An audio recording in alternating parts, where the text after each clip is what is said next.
Hello, good afternoon. My name is Richard. This is our first show of 2024. So, Happy New Year to everybody out there watching. This is Matchday Live. It is the FA Cup third round. Wow, always an exciting weekend, isn't it? It is Arsenal versus Liverpool from the Emirates, all coming up the other side of this.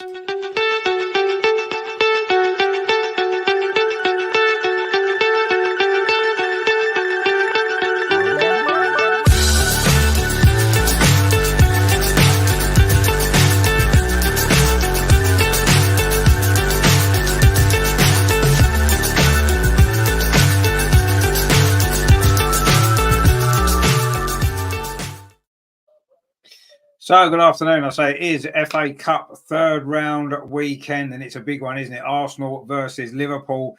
This is actually the 14th time that we've drawn against Liverpool in the FA Cup. That does include 3 finals. That has led to 17 previous games over that time with replays and stuff like that. We've won 8. There's been 5. There's been 5 draws, and Liverpool have won. No, there's been 4 draws. Sorry, Liverpool have won 5. So we've just got a slight edge. We've won the last 3 that we've played against Liverpool in the FA Cup. So recent history is on our favour. That was, of course, since they beat us in that final in 2001, which we don't really want to talk too much about, do we? Of course, we did meet them at the Emirates on our way to winning the FA Cup in 2014. If you remember, that was a 2-1 victory. And that I think that was in the fifth round, wasn't it, that one? And, we did win at Anfield in 2007 as well. So I say we've got a decent enough record in recent times against Liverpool in the FA Cup. So let's hope that today will be another success story for Arsenal. That's what we want to see today, don't we? We want to see Arsenal progressing through and making it into the fourth round. Now, we've got your team news for you. This is how the teams line up then. So for Arsenal, a few changes, of course, from the league draw at Anfield just before Christmas. In goal, it's Aaron Ramsdale, as we expected. The back four, Ben White, William Saliba, Gabriel, and Jacob Kiwior keeps his place at left back, despite, of course, the issues he had last week. Zinchenko's not in the squad again, so we assume he's still injured. In midfield, Declan Rice, Jorginho comes in, and Martin Odegaard, of course. And then the front three today, a little bit different. Bukayo Saka, Reece Nelson, and Kai Havertz looks like he's going to be playing in that number 9 position. Interesting to see how he gets on there. Of course, a lot of people have been saying that's where he should play. On the bench then for Arsenal, David Raya, Cedric Suarez, Raul Walters, Lino Souza, Ethan Nwari, Emil Smith-Rowe, Leandro Trossard, Gabriel Martinelli, and Eddie Nketiah. Of course, Gabriel Jesus is injured, as we know. For Liverpool, then, it's a fairly strong Liverpool side as well, bearing in mind their injury issues. Alisson Becker, is in goal. Their back four is Trent Alexander-Arnold, Joe Gomez, Ibrahim Konate, and Jarell Quansah. No Virgil van Dijk for Liverpool today. In midfield, Harvey Elliott, Curtis Jones, and Alexis McAllister. And their front three is Luis Diaz, Cody Gakpo, and Darwin Núñez. So that is your team. What make of those team selections then? I mean, it's a pretty strong Arsenal team in relation to who's available, which it should be anyway. We don't have another league game for 2 weeks, so there's no need to rest anybody. Let's just play our strongest team as strong as we can. Yes, it's a chance for Reece Nelson to come in place of Martinelli, who's not been playing particularly well anyway. Eddie Nketiah's not been playing particularly well anyway. So again, that's sensible changes for me. I'm not too disappointed with this team lineup. We've got some comments in already. We've got Nathan. How you doing, my friend? He says, "Hey, Rich, hope you're well." Hi, everyone in the chat. And yourself, mate? Yeah, hope you're doing well. Terry says, "Good afternoon, Richard. Nathan, hope you both had a great new year." Yeah, we did, my friend. Hope you did as well. I'm sure you did. Terry says, "Nothing to do with today, but well done. Lotta Woober-Moy, and what do you think of Marit signing? Yeah, of course. Lotta Woober-Moy got a player of the month, didn't she, for Arsenal women for December? Fully deserved. She's been in great form, of course, as we know. And yeah, Noel Moritz has gone to Aston Villa. They seem to buy a lot of our players, don't they? I think that's probably a good, as long as we do buy the right back that we're meant to be signing, Emily Fox, then I think we'll be okay in that position. But yeah, not really too surprised about that. We will have, of course, a women's show for you on Friday, so we'll talk about all that as well. Looking ahead to the Women's FA Cup game next week against Watford, of course. That'll be on Friday, so join us for that. Nathan says, Rich, what's your opinion on people who say they don't want to do well in this competition? They're not going to win the league or Champions League. Yeah, see, I agree with that. This is our only realistic chance of a trophy this season, the FA Cup. I don't think we can win the Premier League. I don't think we can win the Champions League. We look at the squad that we've got, unless we have a big January in terms of spending, which we're not going to do. then no, this is our best chance. So we need to go for this. And obviously, if we can win this game today, it's one of the big teams out of the way. And then it makes it slightly easier for future rounds. But no, I think we should throw everything into this competition. Bearing in mind, as I said, for today, we don't have a league game for 2 weeks. The Champions League's not back till February, is it? End of February. So we've got plenty of time for that. We just need to try and do as well as we can in the FA Cup. I mean, all those years under Arsene Wenger, when we maybe sort of struggled in the league, or not so much struggled in the league, but we never looked like we were going to win the league. He always kept us in the FA Cup. And then when it gets to like the quarterfinals, semi-finals, if your league title chances have pretty much disappeared, you're out of the Champions League, you've got this to fall back on. And that's what we did. And it proved successful. It kept us in quite a lot of seasons, didn't it, where maybe we might not have otherwise have done well and we won a competition. So I think we should do everything we can to go as far into the FA Cup as we can. But it's a tough game today. Liverpool are a very good side. Of course they are. Despite the players they've got missing, we know Mo Salah's away. Endo's a great player in midfield for them. He's away in the Asian Cup along with Takahiro Tomiyasu, of course, for us. But yeah, I want to see us do well. I'm fairly happy with the team selection in terms of who we've got available. It looks as though we're not really resting people too much. Yes, Martinelli has been left out of the team, but he's not been playing well anyway. So I think that's a good move. And Reece Nelson maybe does deserve an opportunity to get a start and to see what he can do. So yeah, I mean it's all looking set to be a really good game, isn't it? But since we won the FA Cup in 2020, we've only won 2 FA Cup ties. Ever. And since that period, since Mikel won the FA Cup, we've only won 2 FA Cup ties. That was against Newcastle, of course, after extra time at the Emirates in 2021, and of course Oxford last year, where Oxford away, obviously a team we would expect to beat. We haven't beaten a Premier League team in the FA Cup since we won it in 2020, actually, and that was, of course, when we beat Chelsea in the final. We did beat Man City in the semi-final, but that's the only sort of we haven't beaten a Premier League team in the FA Cup since then. So we need a run, don't we, in this competition? We need a big run. And of course, it's a big day today for Aaron Ramsdale. There's sort of rumours that he may well be leaving in January anyway. So he needs to, whatever happens, he's going to want to play well today, isn't he? To kind of prove a point and to try and get a better move elsewhere if that's what's going to happen, or to increase his chances of getting more regular games. But I know you can see why he's been left out of the team. You can see what's gone on there, and I don't think that's our biggest problem that we've got in the team. Scoring goals, having a centre forward is obviously the biggest problem. We know that. So let's go for it today. Terry says, I think we should all go out every season to win FA Cup. We might be, yeah. I mean, we're Arsenal. We're a big club. We shouldn't necessarily prioritise anything over anything else. We should be good enough to be able to challenge for every trophy that we're in. I'm not saying we'll win them all. No, of course we won't. We're not Man City level, are we? But we should always set out at the start of the season to do as well as we can in all the competitions that we're in. We quite often throw away the League Cup, Carabao Cup, as it's called now, and you could say, well, okay, maybe in the list of priorities, but again, it's still a trophy, isn't it? And if you don't win one, you'd have been better off winning a Carabao Cup than not winning anything, as Man United proved last year. Newcastle took that so seriously, didn't they, last year as well, because they haven't won a trophy for a long time. So no, I think as Arsenal, we're a club big enough, and we should be, we spent enough money in the last few years. We shouldn't be looking at, well, let's bin this competition off. No, let's try and go as far as we can. All of them. If it so happens, see, I wouldn't mind. Say, for example, if we get to, say, I don't know, the semi-final of the FA Cup and we lose to Man City, for example, we go to the semi-final of the Champions League and maybe lose to, I don't know, whoever, AC Milan, or whoever it might be, and then we come maybe third or fourth in the league, or second or third in the league, whatever it is. You could look back at that and say we went for every single competition, and we haven't won anything, but you look on that as a good. To me, that's a good season. You haven't won anything, but it's a good season because you've gone as far as you can into these competitions. You've kept the season alive right until the end, and all that kind of stuff. And last season we dropped out the title race in April, really, with those 3 draws in a row when we should have won. And, we went out of the FA Cup early. We was out of the Carabao Cup early. We got knocked out of the Europa League early. The season was over. So, if we're pushing ourselves all the way through, I've got no complaints. That's what I want to see. I don't want to see us saying, oh, well, we can't win the FA Cup because we're going for the league, or we want to do well in the Champions League. No, we'll try and do as best as we can, all of them.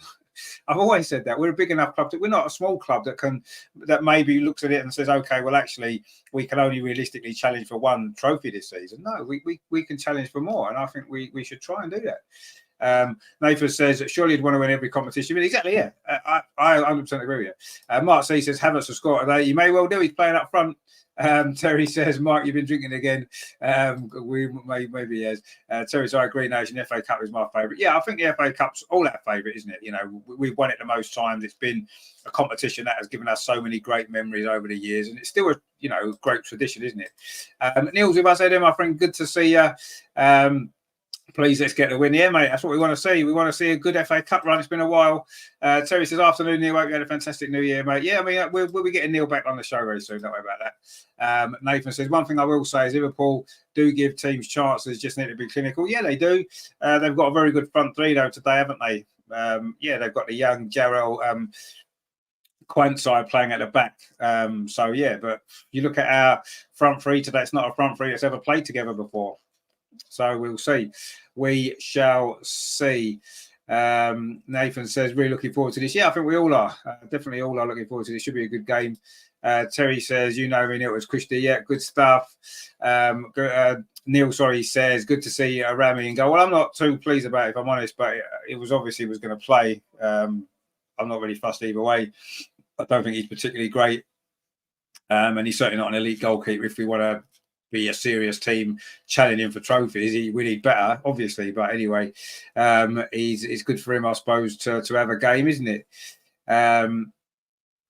Neil says, Terry's favourite Havertz up front. Well, yeah, maybe that'll suit him better up there. Anyway, Dan's with us. My friend, good to see you. Hope you're well.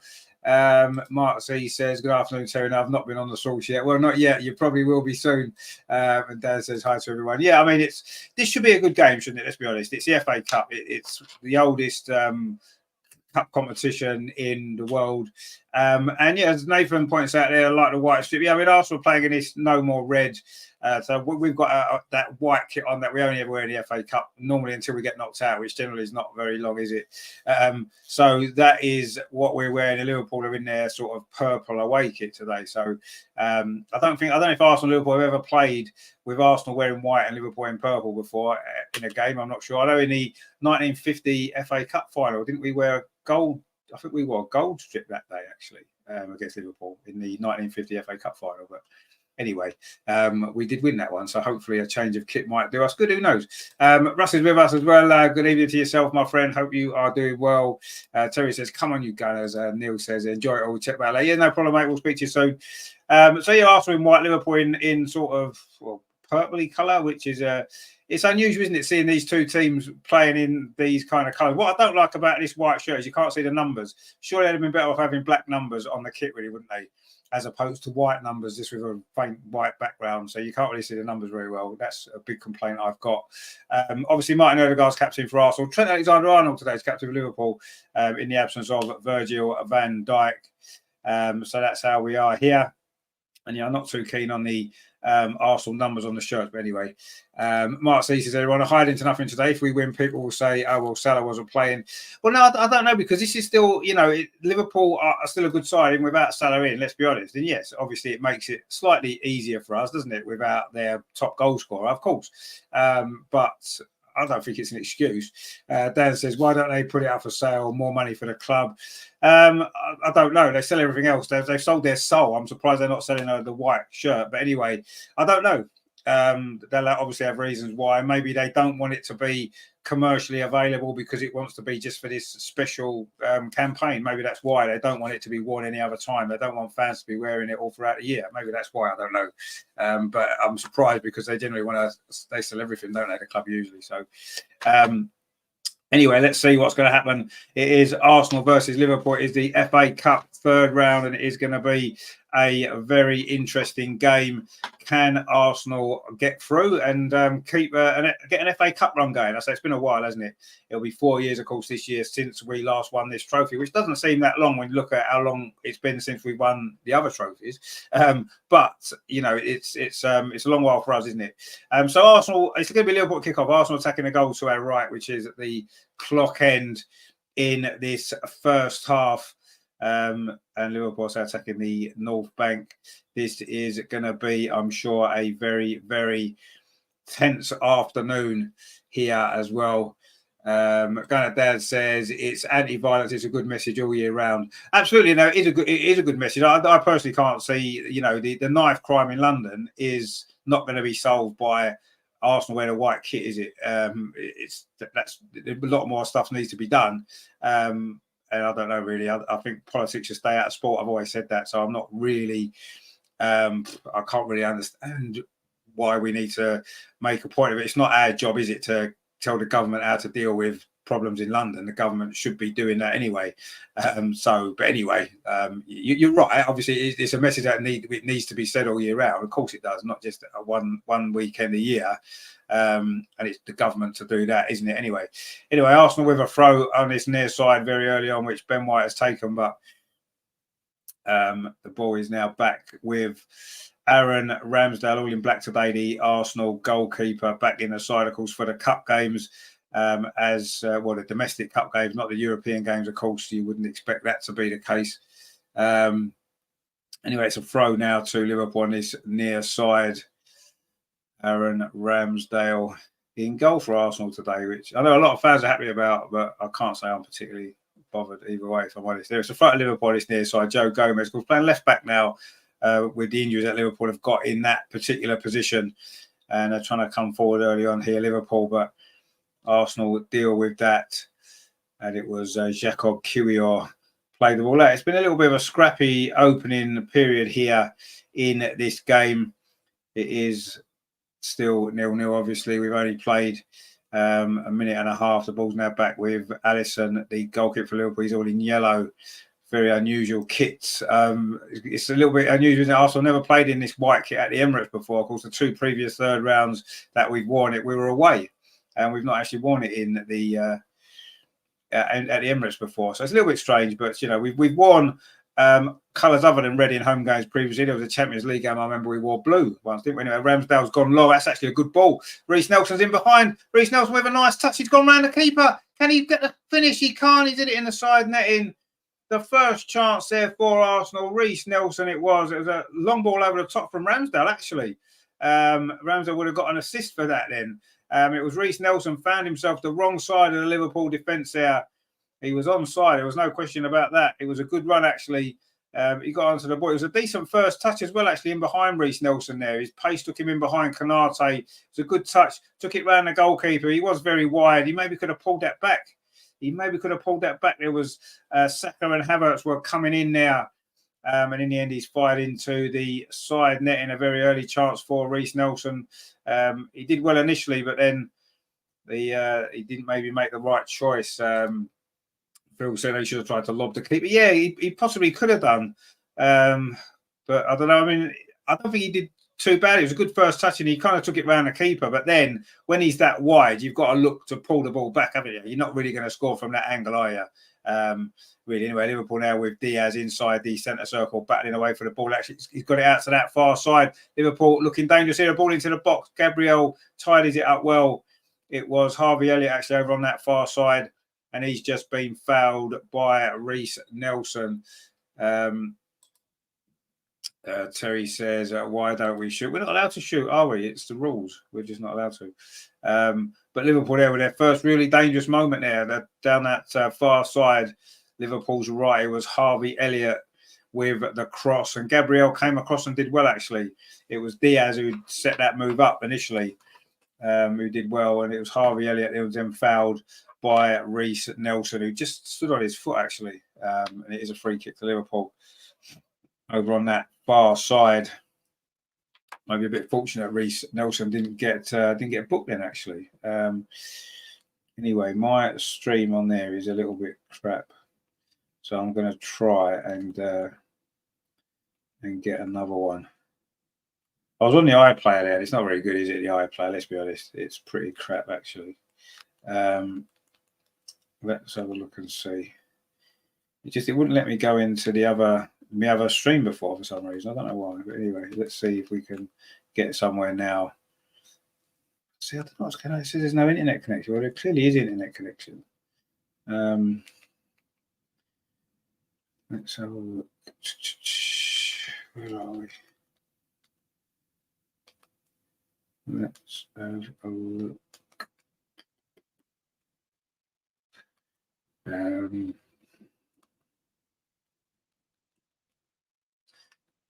Maybe try this. Maybe this isn't working. Mark C says, so it looks like we won't be bringing Tierney back in. Well, no, it doesn't. No.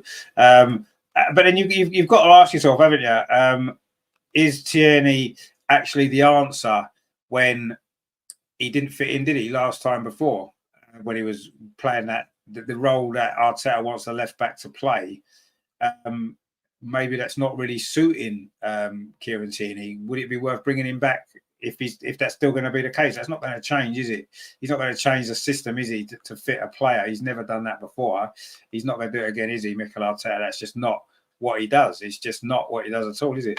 I'm going to have to sort this out because it's not working for some reason. I'm going to take it out and start again. I don't know what's happening with it today. It's just not playing ball, as it were.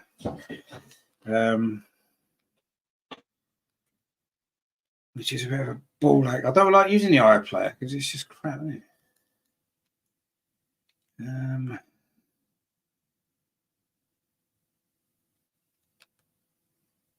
I don't know what's happening. I'll tell you what I'm going to do, actually. I'm going to try. Mark C says we play well so far. Phil says we've started pretty well. Yeah, I mean, we start pretty well kind of a lot of the time, don't we? Anyway, generally, and like we did against Fulham, we took the lead early on, didn't we? We didn't really start well. We started well at Anfield, of course, if you remember, and then of course it all went wrong, didn't it?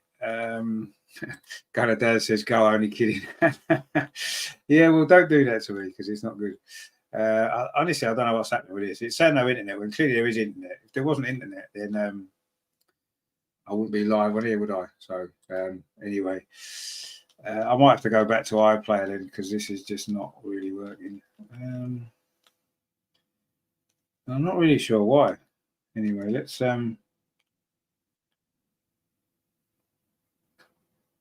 see if I can find another way of doing it.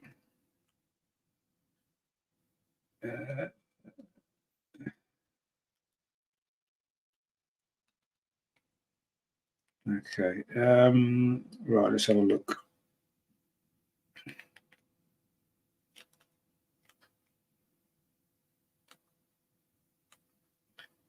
No, it's not doing it. Okay. I'll have to go back to iPlayer. It's just ridiculous, isn't it? It's been working great, no problem at all. Before. I'm trying to find where I can. Where are we?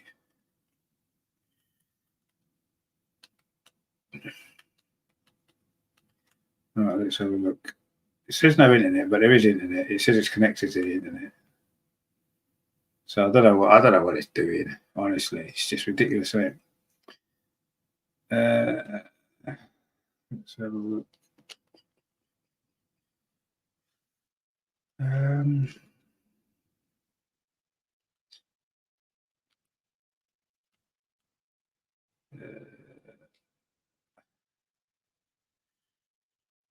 This isn't good, is it? I don't know what it's doing. I'm going to have to find out. I know what's happening with it. Terry says Erdegaard's hit the bar. It was easier to score. Right, okay. Right, well, I'm going back on iPlayer again then. That's all I can do. Got no choice. I don't want to use iPlayer, but I'm going to have to because it's all that there is. So it's just loading up again. I should have stayed on it, really, shouldn't I? But I don't know what's going on with the whole thing, really. Anyway, let's have a look. Well, we'll go back on iPlayer then. It's crap, but it's going to have to do in it. It is going to have to do. Anyway, while that's loading up again, just let you know, I am on Talk TV again after the game, 7 o'clock. All right, we're back on anyway. I'm on 11 minutes 27. It is still 0-0, and the ball just played forward up that far side by Arsenal, headed on by Declan Rice. That's a long ball over the top, which Gabriel is going to have to deal with. Darwin Núñez is all over him there. It's going to be a free kick to Arsenal. Nathan says there should have been ahead by now. Well, let's hope that's not it was William Saliba there that was battling there with Darwin Núñez, and the ball did go through to Ramsdale. Arsenal coming forward again on this near side. Bukayo Saka was tackled, and then Ben White wins a tackle as well on this near side on Luis Diaz. And there's no free kicks there, so that's fine. It was just two good tackles. That's what you want to see. Full-blooded committed tackles. That's what you want to see, don't you? And that's exactly what we just saw there. VAR not getting involved. Because VAR is in this game today. It wasn't, of course, in the Newcastle-Sunderland game yesterday because it was at a championship ground. Does seem stupid, but then I suppose you've got to look at it. The FA Cup starts in August with the sort of the non-league teams. They don't have VAR, do they? So they should have VAR at any game across the competition. That's how it should be, shouldn't it? It seems stupid that they've got him in some games and not in others. But anyway, there is VAR today, of course, because it is a Premier League stadium, of course. Anyway, it's a throw to Liverpool on this near side. They're just showing this moment again then. Oh, that was a simple chance there, wasn't it? Ødegaard, it came out to him on the edge of the box, and he should have done better there. But they didn't really show composure. They did. Well played. Kai Havertz actually pulled it back, and then Ødegaard hit that. Actually, wasn't it? Looking from behind the goal, actually was a decent effort. It was a bit unlucky there, maybe. Anyway, Luis Diaz now on his near side for Liverpool. And now coming forward, Curtis Jones plays the ball back to Diaz again, and then he plays it square to Alexis McAllister. Liverpool just looking to get a little bit of possession now in Arsenal's half. We've played 13 and a half minutes, and Liverpool coming forward now on this near side. Curtis Jones again plays the ball in field to McAllister. Now it's back again with Trent Alexander-Arnold inside at the centre circle. Liverpool knocking it around, and they've just won a free kick there. I think it was Declan Rice there, gave that away. Liverpool taking the free kick quickly, actually, not hanging around too much. Trent Alexander-Arnold plays it out to the far side, and it is with Harvey Elliott. And then that's the ball over the top. They're looking for Darwin Núñez in a centre-forward position, but he couldn't get the ball. He's won it back though for Liverpool. And McAllister now brings it forward, plays the ball out to that far side. Liverpool coming forward now, looking dangerous. It's Harvey Elliott there, finds Trent Alexander-Arnold. Liverpool get it back again. And this is better play from Liverpool, but that ball through there from Alexander-Arnold is going to run through to Aaron Ramsdale. It is Arsenal 0, Liverpool 0, FA Cup third round. And Curtis Jones, it was trying to get in behind the Arsenal defence, wasn't able to there. And Aaron Ramsdale's now got the ball in his hands. He just drops it on the floor. And now he's going to kick it long. So a little bit of pressure there from Darwin Núñez. Instead, he comes up this near side. William Saliba pops it into midfield to Declan Rice. Now it's out with Kai Havertz. Kirill plays it up that line, up that far side, looking for Reece Nelson, but it's run away from Nelson, and Liverpool pick up possession again. And now the ball's back with Alisson. If we've played 15 minutes at the Emirates, it is still Arsenal 0, Liverpool 0. Arsenal hit the bar with Martin Ødegaard. And Reece Nelson's had an early opportunity as well. It has been a good start from Arsenal. I'll say we did that at Anfield, didn't we? Started well, and then Liverpool got on top later on in the game.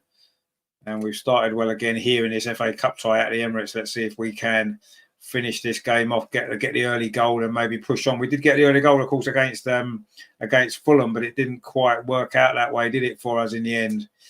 And yeah. Anyway, Liverpool coming forward now. It's with Diaz over on that far side. Plays it back again to Harvey Elliott. It's into Gakpo, who's, of course, had some success against us before when he played for PSV, of course, if you remember, in the Europa League. Was it last season, wasn't it? He scored against us, didn't he? Anyway, Liverpool there give the ball away. Curtis Jones it was. He was looking for the run of Joe Gomez, but it wasn't a great pass. Arsenal dealt with that. And now we're back in possession again. Martin Ødegaard can switch the play, or he's maybe going to play it forward instead into Kai Havertz inside the centre circle, touches it off to Reece Nelson over on that far side. Now it's with Jacob Kiwior getting forward down that left-hand side. Not sure if the left fullback role is his strongest position, if we're honest. Anyway, Jorginho back in the team today. The Brazilian-Italian, of course, who is, I think he's been a decent enough signing for us. Of course, signed last January, didn't he? Been here a year now. Never really a regular in the team. He's a decent squad player, though, isn't he? He's certainly a better bet on the bench than El Neni, for example, who would come in and do a job in a game like this. So I'm not too disappointed with that signing. In the end, it's worked out quite well, hasn't it, Jorginho? I think he's done pretty well. Anyway, Liverpool now in possession with Konate inside the Liverpool half. Finds Alexander-Arnold on this near side for Liverpool. It is still 0-0, and it is still a very, very even game. Arsenal dominated the possession so far. I've had the better chances, but Liverpool have had one or two moments. They're certainly enjoying a lot of possession, Liverpool, but not really threatening us at all at this moment in time. And as long as it stays like that, we'll be fine. Won't we? The ball's now back with goalkeeper Alisson. So all in yellow. And he pings the ball out to that far side to Konate again. Ibrahim Konate, the French defender. He's a decent player, isn't he, actually, Konate? He's a good, solid defender. Obviously, he's not got Alexander-Arnold alongside him today, has he? Virgil van Dijk. It was Kwanzaa then plays it into midfield to McAllister, plays it forward. Liverpool now looking to try to break the lines. That's a good ball out to that far side. Liverpool coming forward, looking dangerous here. It's now with Harvey Elliott again, a little bit of space. Finds Kwanzaa.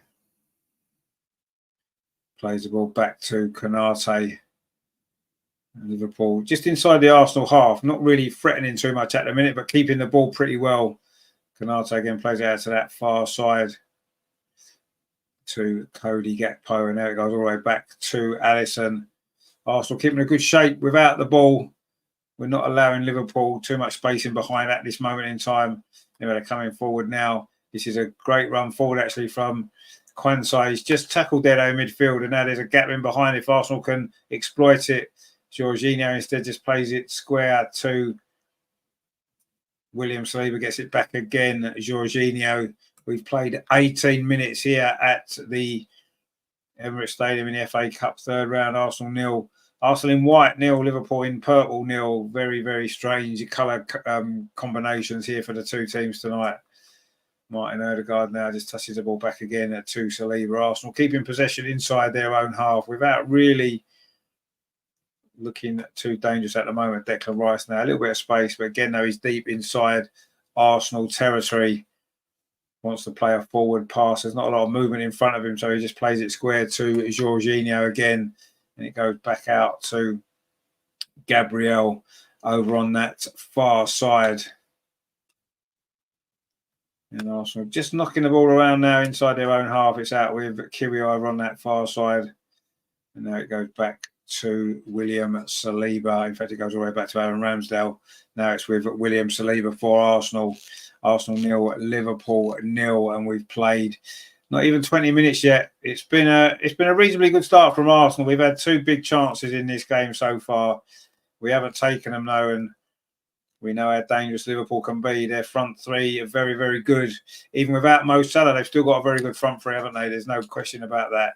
You know, they've got the sort of depth in the squad that you need to be challenging on all fronts, really, don't they? You know, they're missing 5-6 players, aren't they, Liverpool? And this is still a very strong Liverpool team today. And it's going to be very difficult for us to beat them, obviously. We know that. So, but yeah, let's see how this goes. But Arsenal have kept possession well here, actually, without really progressing too much further forward. We're still in our own half, and we've been playing the ball around for about a minute and a half without really getting very high up the pitch. Pulling up this near side with Kiwior, plays it back in to Gabriel.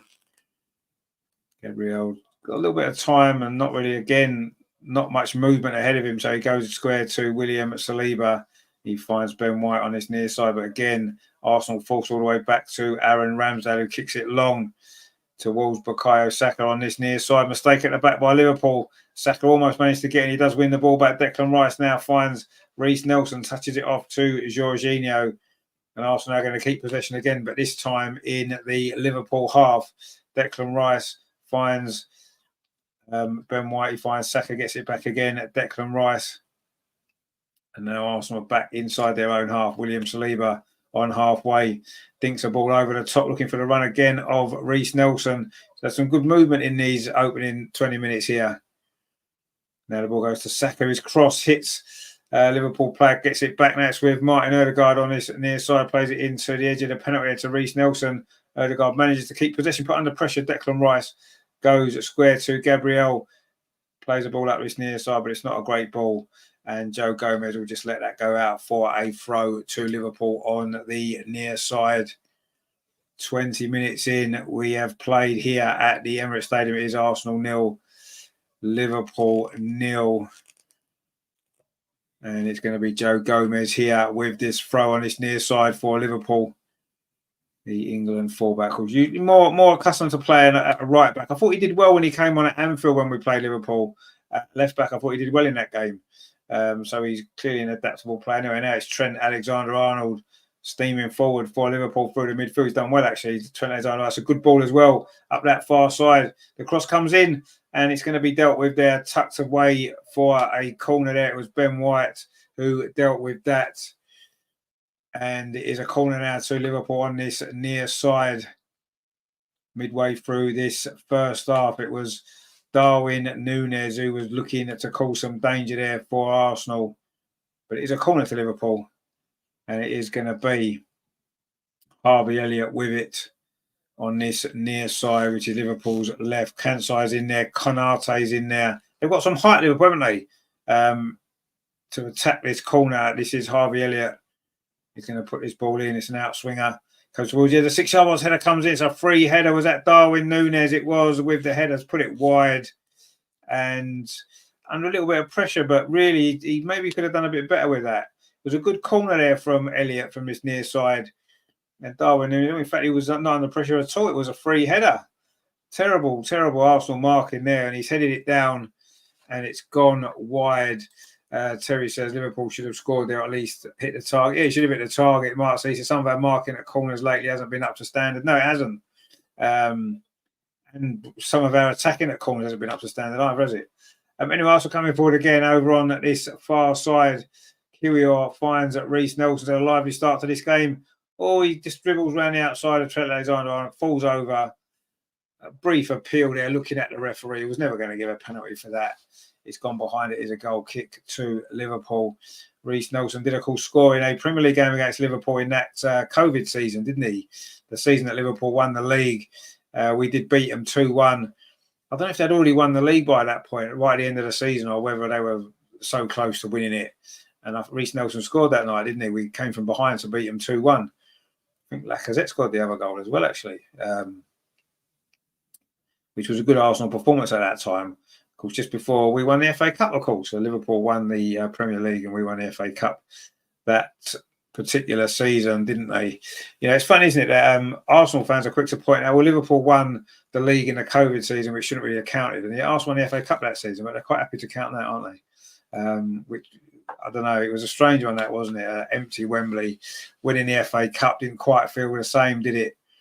I suppose it was what it was, and it, of course, it counts as a trophy. Of course it does. Anyway, Liverpool now play a long ball forward up that far side, looking to try to come forward again. Is a bit of defending to do there over on that far side by Gabriel. He's put under pressure there by Darwin Núñez, who works very hard, doesn't he, for Liverpool up front.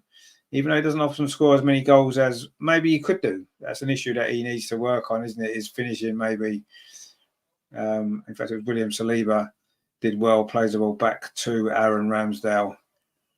And Saliba did well there, actually, under pressure from Darwin Núñez, who is, I say, he's a very good player. But, yeah, his goal-scoring record isn't great, isn't it?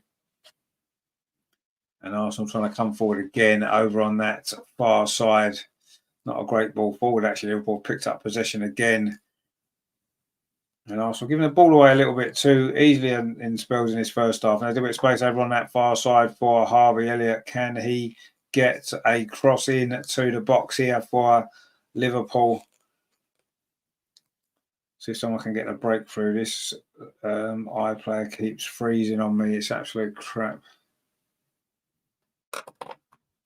Anyway, Harvey Elliott does get the ball into the box. They're headed out there by William Saliba. And it's just terrible, this, honestly. I'm going to come out of that again because it's just doing my head in.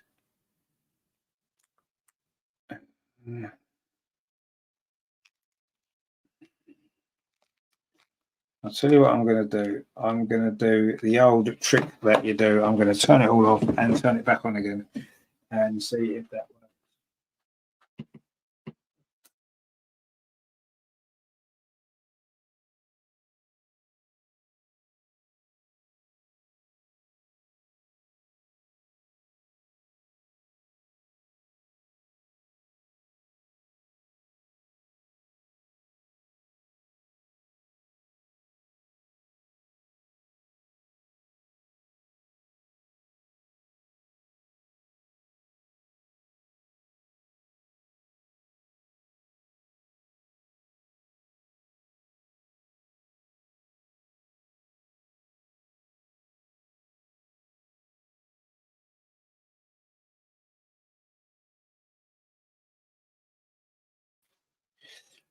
Oh, the camera's gone off. Hang on 2 seconds. I didn't mean to turn the camera off as well. I just meant to turn the telly off and start again. Ah, there we go. Back again. Right, okay. Mark, so he said, have you been watching the IT? Oh, well, that's the way to fix things, isn't it? Basically, you just turn them off and turn them on again, don't you? That seems to solve the problem. Let's have a look and see if it works, shall we? Let's see if it works. Let's see if they're right all along. Let's have a look now. If it works now, we'll be laughing, won't we? Not sure if it will, but we'll see. Let's have a look and see if it does. My guess is probably not, but anyway, we shall see. Right. Let's have a look, shall we?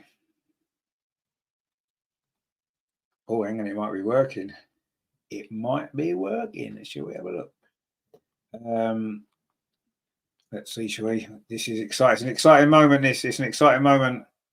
Oh, we've got it. It's working. Oh, look at this. Fantastic. Oh, I say that, and it's not working.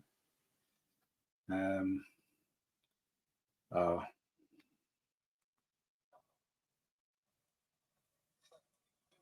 Oh, okay. We're back anyway. So, hang on, the volume's a bit too loud. We don't want to get shut down, do we? Right, we played. I'm on 29 minutes. I don't know what time we're actually on, but I'm on 29 minutes. Anyway, Odegaard's just picked up the ball for Arsenal. We're coming forward. It's going to be a chance into the box. Kai Havertz, it is. Tries to get it onto his left foot. He does, but it's deflected into the arms of goalkeeper Alisson there. And another opportunity there. Mark C says, hit it first time. Yeah, he maybe could have done, couldn't he? Martin Odegaard did well. It was a nice reverse ball. Yeah, hit it there. Yeah, he should have hit it first time, shouldn't he? He took the extra touch and then it got deflected. Nathan says, how many touches do you want? Yeah, exactly. He needed to shoot. You don't get that much time always, do you, when you sometimes got to just get the ball out of your feet and just go for a shot sometimes. And he wanted too long, didn't he? He wanted too long on the ball. Gunnar Dan says 29 minutes. I'm probably back up to date then. I don't know what happened. We're working anyway. That's the main thing, isn't it? Anyway, that's a long ball over the top. And Arsenal trying to get in there with Reece Nelson. It was good defending actually by Alexander Arnold. It's now with Konate for Liverpool. We've played half an hour and it is going to be Alisson now with the ball for Liverpool. Plays it out that far side. And it has been a good start by Arsenal. We have had some chances, but we're not able to put any of them away. And that could, let's hope it doesn't, but it could come back to haunt us, couldn't it? Later on in this FA Cup tie, sometimes that's what happens in these sort of games, isn't it? I think it was a handball by Alexander Arnold there, actually. Anyway, it's the throw to Liverpool instead over on that far side. Ball's now back with Konate. Plays it square to Konzai, plays up this near side to Gomez. He goes long, switch over on that far side, looking for the run there of Darwin Núñez. A good header from Gabriel, but it's kind as far as Alexander Arnold touches the ball in to Alexis McAllister.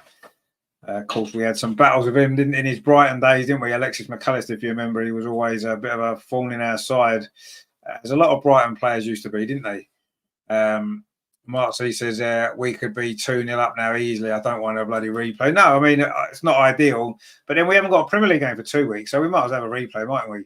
And it might mean that they cancel the stupid trip to Dubai they've got planned, which will be good. And they can actually work on the replay. But it wouldn't be ideal, I agree. But then it's better than losing, isn't it? I suppose that's the way I look at it, isn't it? You know, it's one of them things, isn't it? You don't really want a replay, but I like the idea of replays. I don't want it to get to a point where they scrap replays completely. I actually quite like replays. The fact that there is the potential to have a replay, because it's what the FA Cup's always been about. Anyway, Liverpool coming forward now, looking to try to get themselves in front. Curtis Jones there plays the ball up that far side. Cody Gakpo. Now it's with Luis Diaz, Alexander-Arnold. Diaz again. Alexander-Arnold now finds Cody Gakpo on that far side, plays it in field. Harvey Elliott's done well, but Kai Havertz now comes away with the ball for Arsenal, runs into trouble. But Arsenal do manage to keep possession, but that's a long ball forward. Just a hopeful ball by Kanskar, heads it forward. And now Liverpool coming forward up this near side. Darwin Núñez, a little bit of a mistake there by William Saliba, and Núñez has got the ball, but his ball into the box there was cut out easily by Alexander-Arnold. And now we're going to go long, is it, Ben White? Oh, he's lost out there to Curtis Jones. And then he wrestles him to the floor. That might well be a yellow card for Ben White. Curtis Jones there took the ball past him. And Ben White just pushed him over. A little bit petulant there from Ben White, having just originally lost the ball. It was a nice bit of skill there from Curtis Jones. And Ben White just pushed him over there. A bit lucky not to maybe get a yellow card for that. That was quite cynical. Terry says White got mugged off. He did get proper mugged off there by Curtis Jones. And I think he's a bit fortunate not to get a yellow card. It's a free kick to Liverpool on this near side. It's, you know, not that far away from being a corner in the position that it is. And it's going to be Harvey Elliott probably to whip this in as he did with the earlier corner, which Darwin Núñez headed wide. And this is going to be, well, it might be Trent Alexander-Arnold's come across as well. And Harvey Elliott, in fact, Harvey Elliott moves away. It's going to be Trent Alexander-Arnold with this free kick for Liverpool. We've played nearly 34 minutes at the Emirates. Arsenal 0, Liverpool 0. Trent with the free kick towards the far post. It's landed on the roof of the net. And it's going to be a goal kick to Arsenal. Didn't make the most of that, did they, Liverpool there? That was a poor delivery. Usually he's pretty reliable, isn't he, with his set play deliveries, Trent Alexander-Arnold, but that one was overhit and it's landed on the roof of the net there. I don't know if he was trying for goal, was he, Alexander-Arnold, from there, or did he spot Ramsdale off his line, or was that actually just meant to be a cross? Either way, it's landed on the roof of the net. It's a goal kick to Arsenal. And Michael Thomas is in the crowd, of course, a famous player who played for Arsenal and Liverpool. Didn't he score a goal once, a rather famous goal? I can't remember now. He may have done. Michael Thomas, of course. What a player he was for Arsenal, wasn't he? And apparently he did well for Liverpool. I mean, he didn't have a few injuries news at Liverpool, but you know, I spoke to a few Liverpool fans that actually said he was good for them as well. So, but I think he's going to always be remembered for that one goal. We've given the ball away in a dangerous area. McAllister now plays it up this near side for Curtis Jones again inside the Arsenal penalty area, but Arsenal just about managed to deal with that. And William Saliba now brings the ball forward, finds Martin Ødegaard, and he can play it forward again. There's a little bit of space up this near side. Kai Havertz should keep this in. He does keep it in. In fact, he's offside, so it doesn't matter that he's kept it in. It's going to be a free kick to Liverpool. We've got 10 minutes to go until half-time here at the Emirates in this FA Cup third-round tie. He was just offside there, Kai Havertz. He just went a little bit too early. Maybe he could have left that to Bukayo Saka, who was also making a run, who wasn't offside. Anyway, I suppose you don't realise that you're offside always, do you, when it's you're running onto a ball. Anyway, it's a free kick to Liverpool on this near side, which Kwanzai is going to take. Goes long, headed away there by William Saliba. In fact, there was a free kick, an offside against Liverpool there. So Arsenal now got a free kick. Mark C says here he did love a goal against Spurs too, did Michael Thomas. Yeah, I mean, he got a couple against them, didn't he, over the years? I remember one in that 89 season, actually, wasn't it, at Highbury in the last minute? Anyway, Saka there trying to get the ball in. Good defending that was by Joe Gomez. Arsenal keep the attack going. Martin Ødegaard now just inside the Liverpool penalty. Can he get his shot away? He tries to chip it. It hits a Liverpool defender, but Arsenal still in possession. It comes out to Gabriel, plays it in to this near side. Reece Nelson now. Can he get a cross in, or he plays the ball square instead to Declan Rice? He'll line up a shot. Declan Rice does line up a shot, but it's straight at Alisson.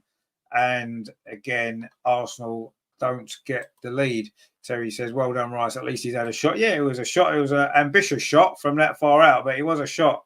And it did cause Alisson to have to make a save. Now, Liverpool on the attack, but that ball's not going to run away there from Darwin Núñez. And Arsenal now trying to play out. But nearly a mistake at the back again. Is that Ben White again? Under pressure from Curtis Jones. Put us on a little bit of pressure there, and suddenly we were in trouble, and now we've won a free kick. Martin Ødegaard was fouled by Alexis McAllister. It's going to be a free kick to Arsenal. Ben White again under pressure from Curtis Jones. Anyway, Arsenal coming forward now. Bukayo Saka up this near side.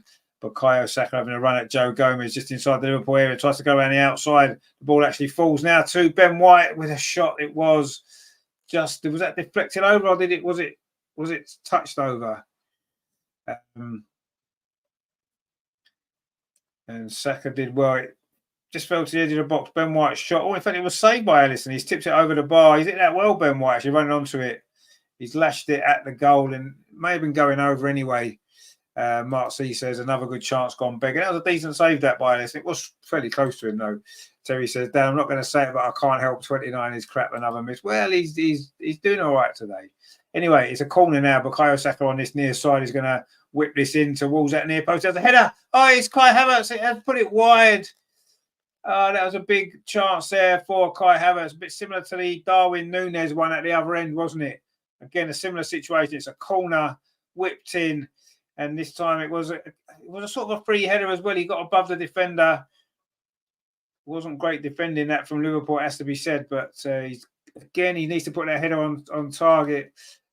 Phil says Havertz has a square head. Well, he seems to there. I mean, he's a big, tall fella, isn't he? He should maybe do better with his head in situations like, that's a poor back pass there from Curtis Jones. Alisson was put under pressure, so had to put the ball out. In fact, there's an injury to a Liverpool player who's gone down.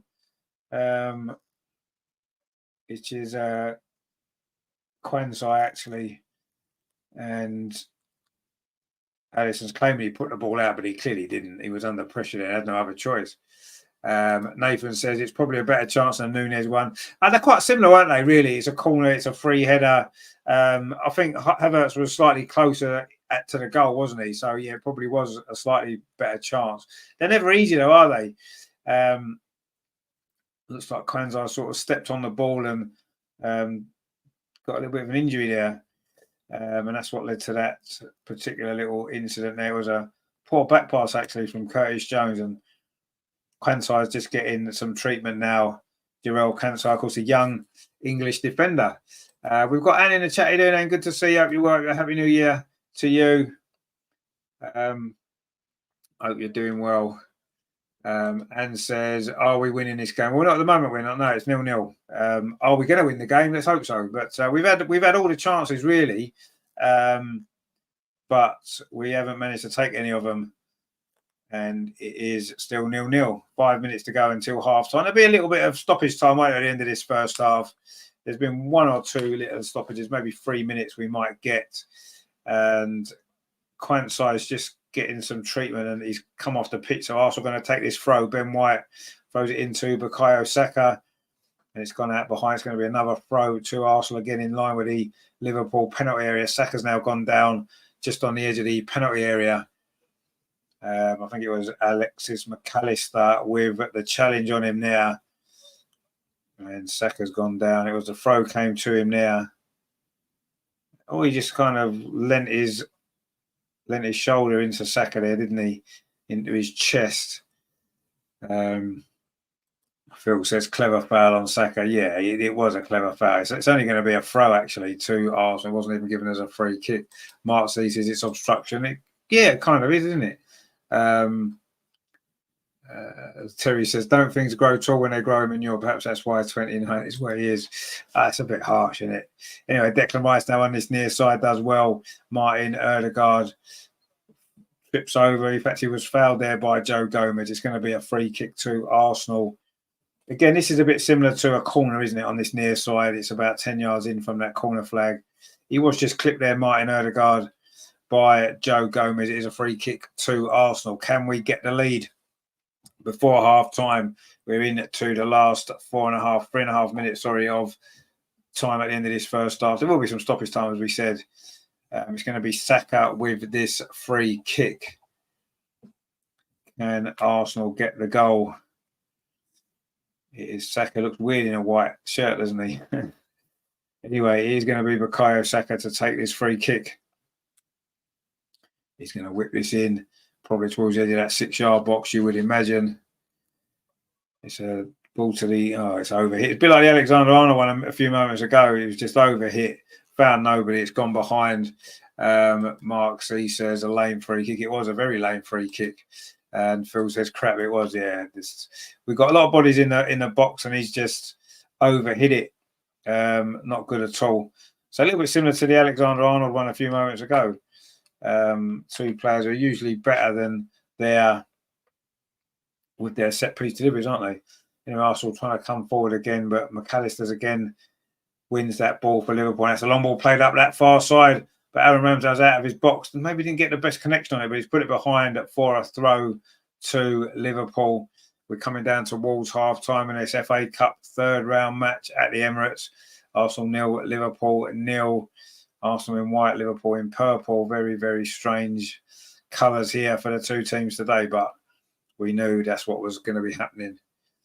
Anyway, Liverpool now with Quansai twisting and turning, plays it in to midfield. All and Arsenal pressing high up the pitch. It's given away. And now Arsenal got a chance. Erdegaard finds Kai Havertz on the edge of the penalty. He's got a little bit wider than maybe he wanted to. Kai Havertz with a shot. It's a tame effort straight at the goalkeeper, Alisson. He didn't really cover himself with too much glory there, Liverpool goalkeeper. He kept it out and maybe should have held it.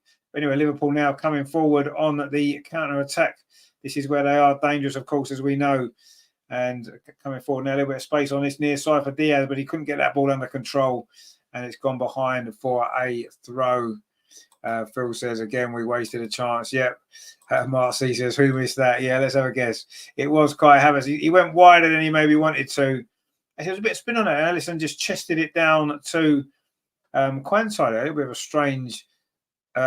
strange piece of defending, actually, by the goalkeeper there. He could have maybe just picked that up. Anyway, Arsenal trying to come forward now. And Kai Havertz is bundled off the ball a little bit too easy. Liverpool now trying to come forward. That's a good turn in midfield there from Cody Gakpo. He's going to go himself, as you know. He's not. He plays out to the far side. Shot comes in. It's hit the bar. Both teams have now hit the bar in this first half. That was Trent Alexander-Arnold. Of course, he did hit the bar in the league game at Anfield as well, didn't he? Just before Christmas. This was a slightly different effort. That was Alexander-Arnold's shot.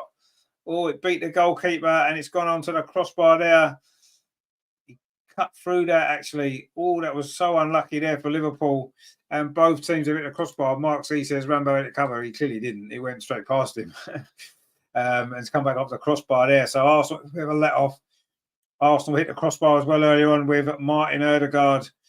And it seems as though it's been a game of missed chances. There's going to be 2 minutes of stoppage time at the end of this first half. 2 minutes. And are we going to get a goal before half time? So that's twice now. Trent Alexander-Arnold's hit the crossbar against Arsenal this season. And this game remains goalless as we're into that first minute of the 2 of stoppage time. So are we going to see a goal in the first half?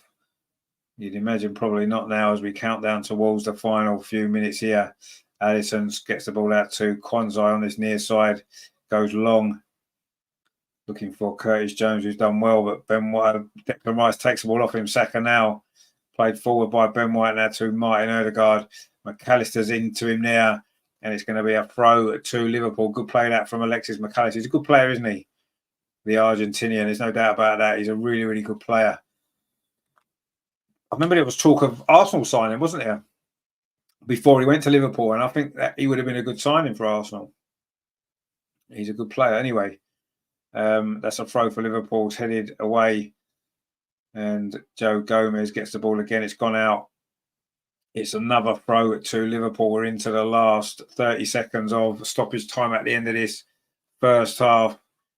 Arsenal 0, Liverpool 0. Arsenal have had the better chances. There's no doubt about that. We've had 3 or 4 more than half decent chances. Actually, we've had some good chances, not been able to take them, and that's been one of the problems, hasn't it? That we've had in recent games, not taking our chances, and that's been the case again today. There's a quick throw. There was 2 balls on the pitch briefly, and only Arsenal trying to come forward over on that far side. It's a free kick now. That was a foul there by Cody Gakpo on Kai Havertz. And it was very similar, actually, to the one that McAllister just did on Saka just outside the box. Very similar kind of challenge, actually. And this one was given as a free kick and the other one wasn't. Anyway, it is a free kick to Arsenal. We're going to end this half with one more opportunity to take the lead. Reece Nelson's going to take this free kick over on that far side. It's not really a shooting opportunity. It's a chance to get that ball back towards that sort of edge of this 6-yard box. Arsenal got a lot of bodies in there. Can we get something here from this free kick? It comes in from Nelson's, headed away by Liverpool. We've played the 2 minutes of stoppage time. In fact, there goes the half-time whistle. It is goalless at the break here at the Emirates. Arsenal 0, Liverpool 0. And Arsenal have been the better team in that first half in terms of chances created. Absolutely, we have. We hit the bar with Martin Ødegaard. We've had some others as well. Reece Nelson had a big early chance, took it round the keeper, but put it into the side netting from a tight angle. Havertz has had 1 or 2 chances as well, headed one wide, hit a rather weak shot straight at the goalkeeper. Declan Rice had a shot at the keeper as well. Liverpool have not really threatened too much, but Alexander-Arnold came the closest for them with an effort that hit the crossbar just before half-time. But it is 0-0 at the break, and you have to say Arsenal maybe a little bit unfortunate not to be in front, but this is a familiar story, isn't it? So there you go. It's been a reasonably good first half. Nathan says, good first half, press well, nullified Liverpool, but not clinical enough. Yep. Let's hope it does not haunt us in the second half. Absolutely, yeah. Let's hope it doesn't. I mean, that's the problem, isn't it? When you have a lot of chances and you don't take them, quite often they're the games when you look back on, I think, that's where it all went away from us. But if we play like we did in the second half again, as we did there, I'm sure one of these chances will go in. Of course, if you remember the 2001 FA Cup final was similar, wasn't it? I mean, Arsenal dominated that game a lot more than we have this one, but it was all Arsenal, wasn't it? And then, we got ourselves in front, and then we know what happened in the last sort of 10 minutes. But yeah. Anyway, Gunnar Dan says there he's got a half-time question for the house. He says, Thierry Henry returned to Arsenal from his break in America in 2012. He did. He played in the third round of the FA Cup and scored. Who did he come on for? I think it was Marian Shamak, would be my guess. Because I think he started up front that game, didn't he? And he was sort of playing at that time. I'm going to guess Shamak. Gunnar Dan says, no Google. You haven't Googled it. I just saw it then. So I'm going to go Shamak. Let's see what anyone else says. Evans gone Walcott. Actually, Walcott's a good shout. Walker is a good shout, isn't he? I'm going to stick with Shamak anyway. But we shall see. Phil says we should have been leading. Yeah, absolutely, we should be leading. Yeah, we should be. But there's been quite a few opportunities in recent games that we haven't taken as well. And I say the Fulham game, we're 1-0 up. I wouldn't say we necessarily created like the West Ham game. We know the chances we had in that game, and look what happened there. Gunnar Dan says, good one, it was Shamak. I just seem to remember that substitution. I just seem to remember seeing Shamak coming off. But, I mean, Walcott was a decent shout as well, because he would have probably played in that game, wouldn't he, Theo Walcott, I would imagine. But obviously more on that right-hand side. Obviously, Thierry Henry. What a night. That's probably one of the greatest nights at the Emirates has been, hasn't there? When you look at it, all the time that we've been there, obviously we've not won too many trophies at the Emirates, have we? We haven't won any trophies at the Emirates. We've won some FA Cups. So yeah, that to me that was one of the greatest nights, one of the greatest moments at the Emirates, wasn't it? That Thierry Henry coming on and getting a goal. I think everybody knew he was going to score. I was actually with a Leeds fan that night, and they even said to me he's going to score, and I'm like, oh well, yeah, he probably will, and he did, and it was brilliant, and we really did enjoy that. Phil says there, just hope we don't get bit on the arse. Exactly, yeah, that's the danger, my friend. It is the danger because that tends to be what happened. Evan says there came on with Walcott, but yeah, possibly, yeah, maybe Walcott came on as well. Yeah, that's a good that is a good point. He may well have done actually. Garnet Dan says, I'll have to find a harder question for you, Mr. Nostalgia. Well, I don't know about a harder one, but I just seem to remember that obviously it's a big incident in our history, isn't it? Garnet Dan says, winning the league at Tottenham. Absolutely. That was, winning the league at Tottenham, but that wasn't at the Emirates, was it? That when we won the league at Tottenham, we were still at Highbury, wasn't we? Plus the game was at Tottenham's ground anyway. In terms of like big moments at the Emirates, there's not been too many as there because, we've not actually won a trophy at the Emirates, have we? I can remember a couple of semi-finals. Obviously, there was a Champions League semi-final at the Emirates against Manchester United, which we lost. So there hasn't been many great, iconic moments at the Emirates, has there, really? Considering how long we've been there, it's quite frustrating, really, isn't it? Nathan says, I agree, Phil. I just don't see Liverpool being so poor in the second half. No, I think Liverpool have more chance in the second half as well. It's just, are they going to be clinical and take them? That's what's going to decide this game, isn't it? Nathan says, and we can maintain the energy levels in the second half. Yeah, I mean, the problem is I suppose we've got some quality on the bench, haven't we? Trossard, Martinelli, Nketiah, Smith Rowe, of course. I'm not expecting to see any of the young players coming on, Wanyeri, Sousa or Walters. I mean, obviously, two of them are defenders anyway. But let's see. Phil says, I think we drop off a bit in the second half. Yeah, there's going to be, it's like any game of football, isn't it? There's always, both teams will always have a spell in the game where they're on top. Obviously, if you're the home team, you'd imagine you're going to have a few more of those spells in a game. Usually you do when you're at home. But when you're, the away team will always have a spell where they will be on top. And I'm sure Liverpool will get chances in the second half. They hit the bar there, didn't they, towards the end with Alexander-Arnold. So they've had chances already. So, yeah, they're going to probably create more in the second half. The game will probably get a little bit more stretched anyway. It generally does in the second half, doesn't it? That's usually what happens. A few statistics, and the possession's actually been quite close, 53 to 47 in Arsenal's favour. But the chances, look at that, 13 to Arsenal, 2 for Liverpool. We've certainly dominated that side of it. We've had 5 on target. Liverpool haven't had any on target, probably just as well, seeing as who our goalkeeper is. And we've had 2 corners to Liverpool's 1. So, yeah, there's no doubt Arsenal have been the dominant team in that first half. But, yeah, if you don't take your chances, you don't win there. Phil says they've got a lot on the bench. Let's hope Arteta uses them. Well, I mean, he'll use some of them, I'm sure. But what we need to do in the second half is we need to keep playing the way that we played in that first half. And obviously, when those chances come along, is to be more clinical and maybe take those shots a little bit earlier sometimes. Like, there was that couple of chances with Havertz and, taking an extra touch we didn't need to, get the shots away earlier. It would maybe be something we need to look at as well. But yeah, I want to see us play like that again and just be a little bit more clinical. And we need to be wary that Liverpool probably aren't going to be as poor as that again. They are going to probably play better in the second half, Liverpool. And we need to make sure that we defend properly and we deny them too many clear opportunities as we did in that first half, because they've got some quality in that team, haven't they? And I'm sure Diogo Jota will come on at some point, and he tends to love a goal against Arsenal, doesn't he, that little fella? So, yeah, we need to take our chance in the second half, definitely, if we're going to progress. I think the draw's tomorrow, isn't it? Is the draw tomorrow night? Because obviously, if we get through, it'll be interesting to see who we get. It's always, you've got to love the FA Cup draw when you're in it. It's exciting, isn't it? But let's hope we are in it tomorrow and we can see who we get. But we've got work to do in the second half. It's 0-0.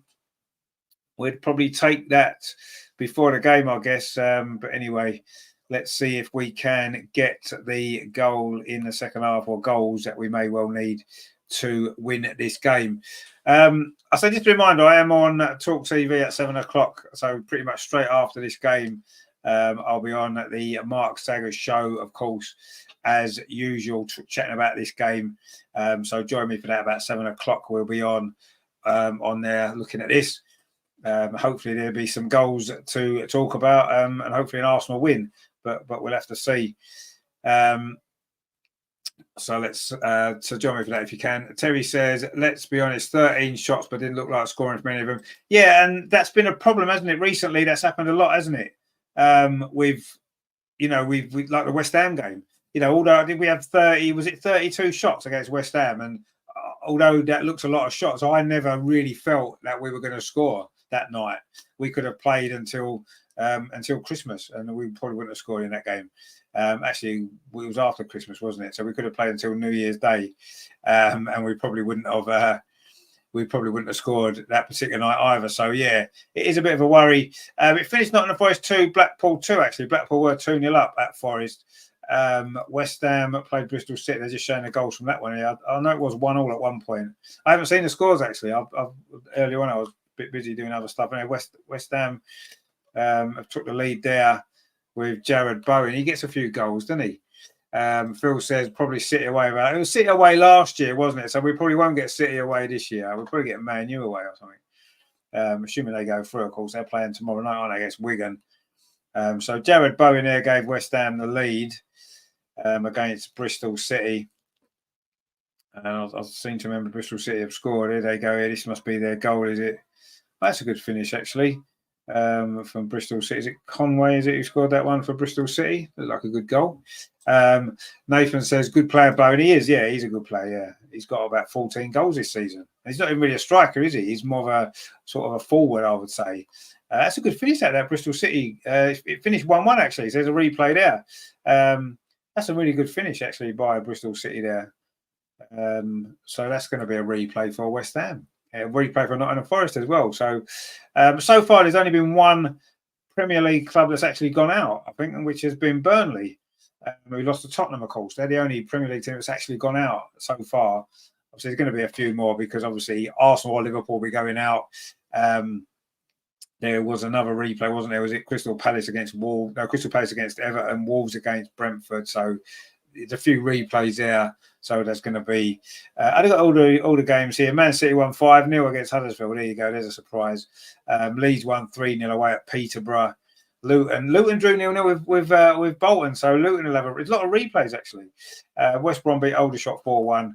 And I say West Ham 1, Bristol City 1, and Nottingham Forest 2, Blackpool 2. So there you go. Gunnar Dan says City will beat them at Ashton Gate. Well, they might do. Of course, that's your neck of the woods, isn't it? Bristol, is that? They're not your local team, aren't they? Bristol City. Be nice, wouldn't it? If Bristol City go through Arsenal, get Bristol City away in the next round, you'd like that, wouldn't you? I'm sure you would. That'd be a good tie. Actually, we haven't played Bristol City for years, have we?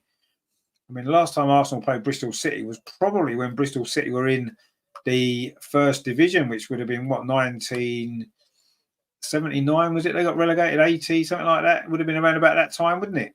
That they would have got relegated. I don't think Arsenal played Bristol City in a cup since then. We played Bristol Rovers. I remember I went there. League Cup tie, I think in 1980 something or other, 84 maybe. We played Bristol Rovers away. And there was a lot of Bristol City fans there that night. I remember kicking off everywhere. It was mad. And Bristol Rovers and Bristol City fans seemed to join forces that night, which I thought was a bit strange. But anyway, but yeah, I don't think we've played Bristol City in all that time actually. So it'd be nice to get Bristol City, wouldn't it, in the cup? That'd be good, wouldn't it? It'd be nice to play them for the first time in ages. That would be really good, wouldn't it? Terry says, "Come on, chat, hit the thumbs up button, or have you got all 29?" Syndicate button pushing. Well, we didn't need to give it a like. Dan says, yeah, the old first business, right? Yeah. Nathan says, what do you make of the Elise links? Well, I'm not sure Arsenal are going to spend any money in January. I've got to be honest. I like Michael Elise. I think he's a good player. Is that really a priority position for us? I think a centre forward who can stick the ball in the net. We've seen clearly in recent games and today. That should be our priority. Surely that's got to be a priority. I'm not saying Michael Elise wouldn't be a good signing. He's a good player. I'm just not sure if that's necessarily the one area of the team. If we're only going to buy one player this window, which I can't see us spending too much money, if we're only going to buy one player, would he be the one player that we need at this moment in time? I would say probably not. Nathan says, I agree. Also, I think a left back. Yeah, 100% we need a left back. Zinchenko is not that player, is he? And Kyrgios doesn't really fit the system particularly well. Obviously, Kieran Tierney's not coming back from loan, as we know. He doesn't fit the system anyway. I think the injury to obviously Duran Timber was quite a big one, because he was the player brought in to play that role, wasn't he? So that's unfortunate, but you can't just rely on one player, can you? You need to have more about you than that. You know, when you look at with Arsenal, it seems I've said this about Arteta a lot of times. He's all about the system, and when he's got all the players that he wants for that system, it works. But as soon as you get one injury or two injuries, it's getting players who can come in and do the same job. And there's not enough players around that can do that, and certainly not enough players. We just can't keep stockpiling them all and have 4 players in each position that can play the system, because that's not how it's going to work.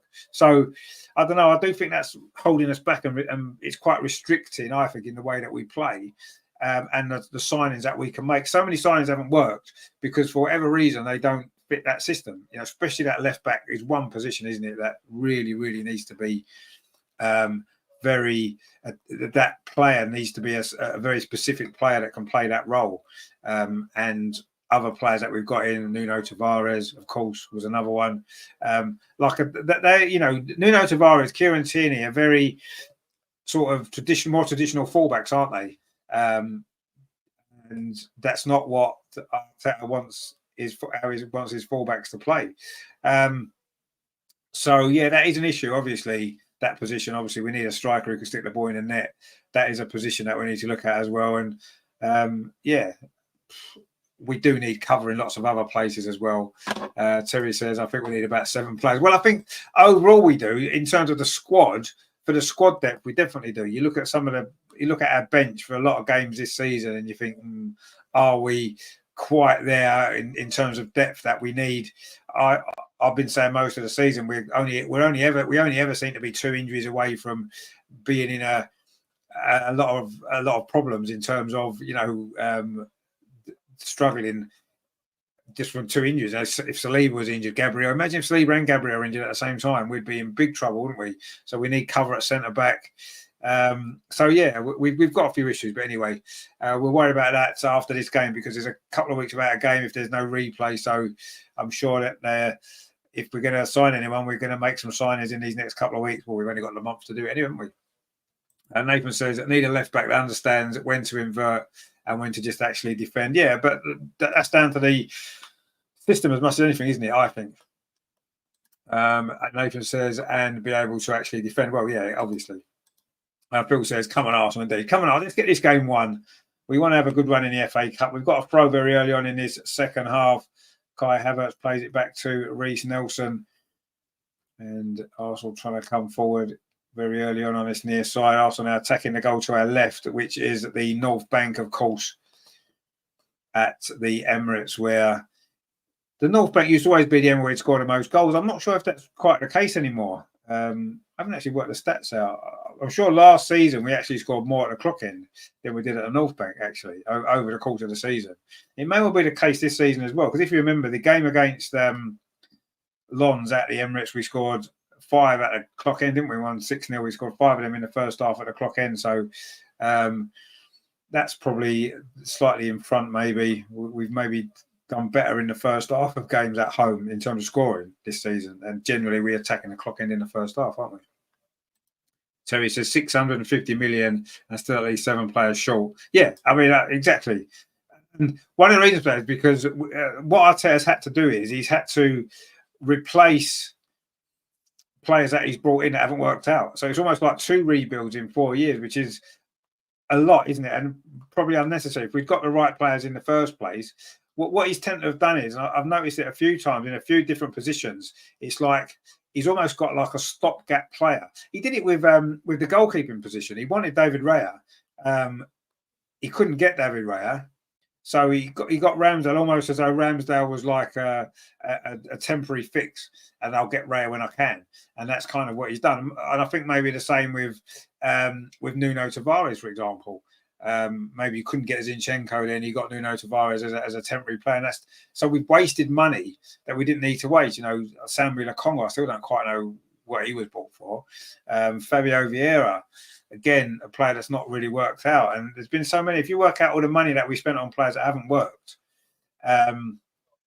that's a lot of money wasted that we could have put towards better players than we've got currently. We could have a better centre forward, a goal scoring centre forward. We could have put all the extra money. So instead of buying all the players that we've bought, had this massive turnover twice of players, we could have done it a lot quicker with better signings. And that's not just on Arteta, because he doesn't negotiate the signings. That's on Edu. That's on Vinay. They're the people that do that. So their job needs to improve as well, clearly.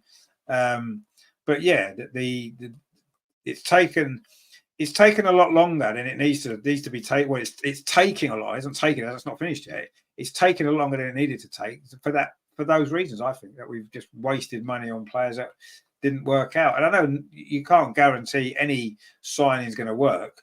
You got to hope that it does.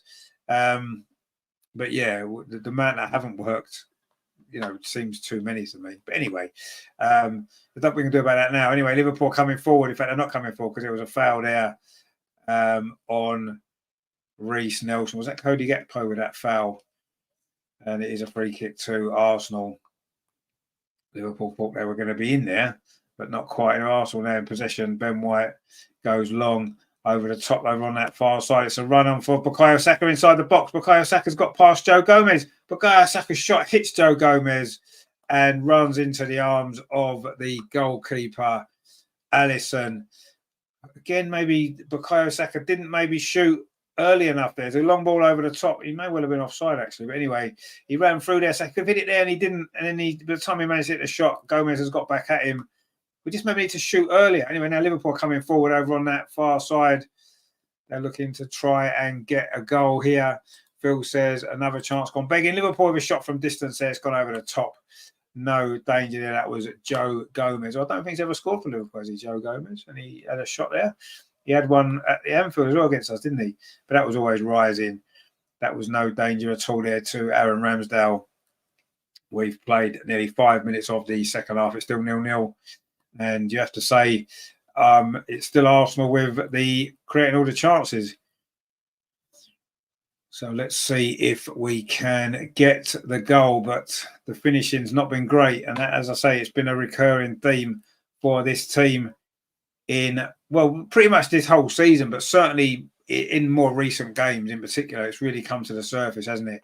We've only got 1 win in our last 6. This will be 1 win in 7 if we don't win this game. And, for a team that's challenging or supposed to be challenging, it's not good enough. When you look at the number of goals that we haven't scored in those games as well, we lost 1-0 at Aston Villa. We lost 2-0 against West Ham. We only scored 1 against Fulham, 1 against Liverpool. That's not a team that's, the odd performance here and there, you can say, okay, it happens, doesn't it? Man City have had games where they don't do particularly well, don't score and whatever, drop points. But when it's, I say 6 games in a row now, and in fact, if you can maybe go back a little bit further, that even some of the games we were winning before, if you remember the game against Wolves where we missed a lot of chances, which was a big one, wasn't it, for Arsenal? And of course Luton, where we got away with one. Really, anyway, Liverpool coming forward now. There's a chance here for Diaz. Tried to play the ball across. It's come back to him. Actually, Diaz inside the Arsenal penalty area, left one defender on the floor. I'm not quite sure who that was, but again, another opportunity in this game doesn't really come to anything. But Liverpool still in possession over on that far side. Diaz, it is now. It was his opportunity just there. Pings the ball out to that far side. It wasn't a good ball actually to Curtis Jones. It's cleared away by Arsenal. Phil said solid defending. Yeah, it was solid defending, but he looked as though he had a good ball actually threw into him there from Harvey Elliott, and he tried to square the ball. Gabriel blocked it first, and then he was basically crowded out. It was Declan Rice actually that steps in and took the ball off him there.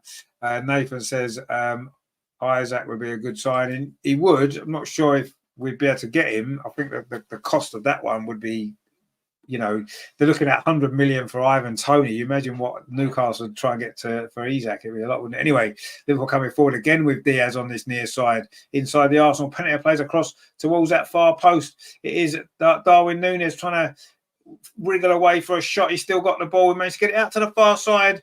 The shot comes in. Was it Alexander-Arnold? No, it wasn't. It was Curtis Jones, sorry.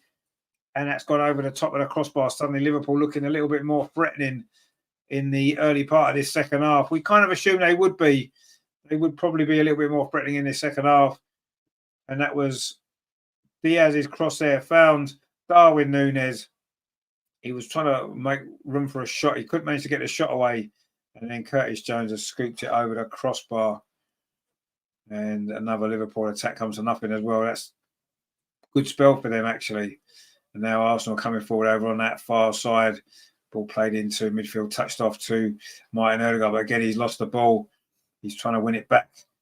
And Curtis Jones has done well there, actually, in midfield for Liverpool. He's had a decent game tonight, Curtis Jones. There's been talk of Arsenal being interested in him. I'm not sure if that's really a player I would look at necessarily. Again, it's not a position that we're necessarily urgent. I'm not saying you can never get too many good players.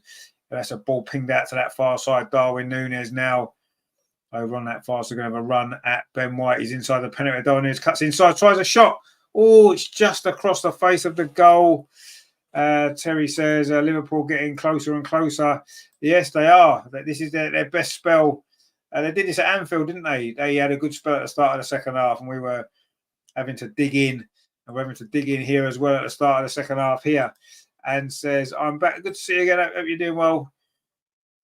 And that was Darwin Núñez then cut back in. Fired a shot across Ramsdale, looking for that far corner. Didn't quite have enough bend on it, did it? It's gone quite far wide in the end. But another dangerous moment for Liverpool. Anyway, now Arsenal coming forward. Reece Nelson up this near side, battling away. Good defensive play that is there from Luis Diaz. And in fact, the referee's given a free kick against the Colombian there on Reece Nelson. It's good defensive work, isn't it, for an attacking player to get back there. He did maybe push him over, actually, to be fair.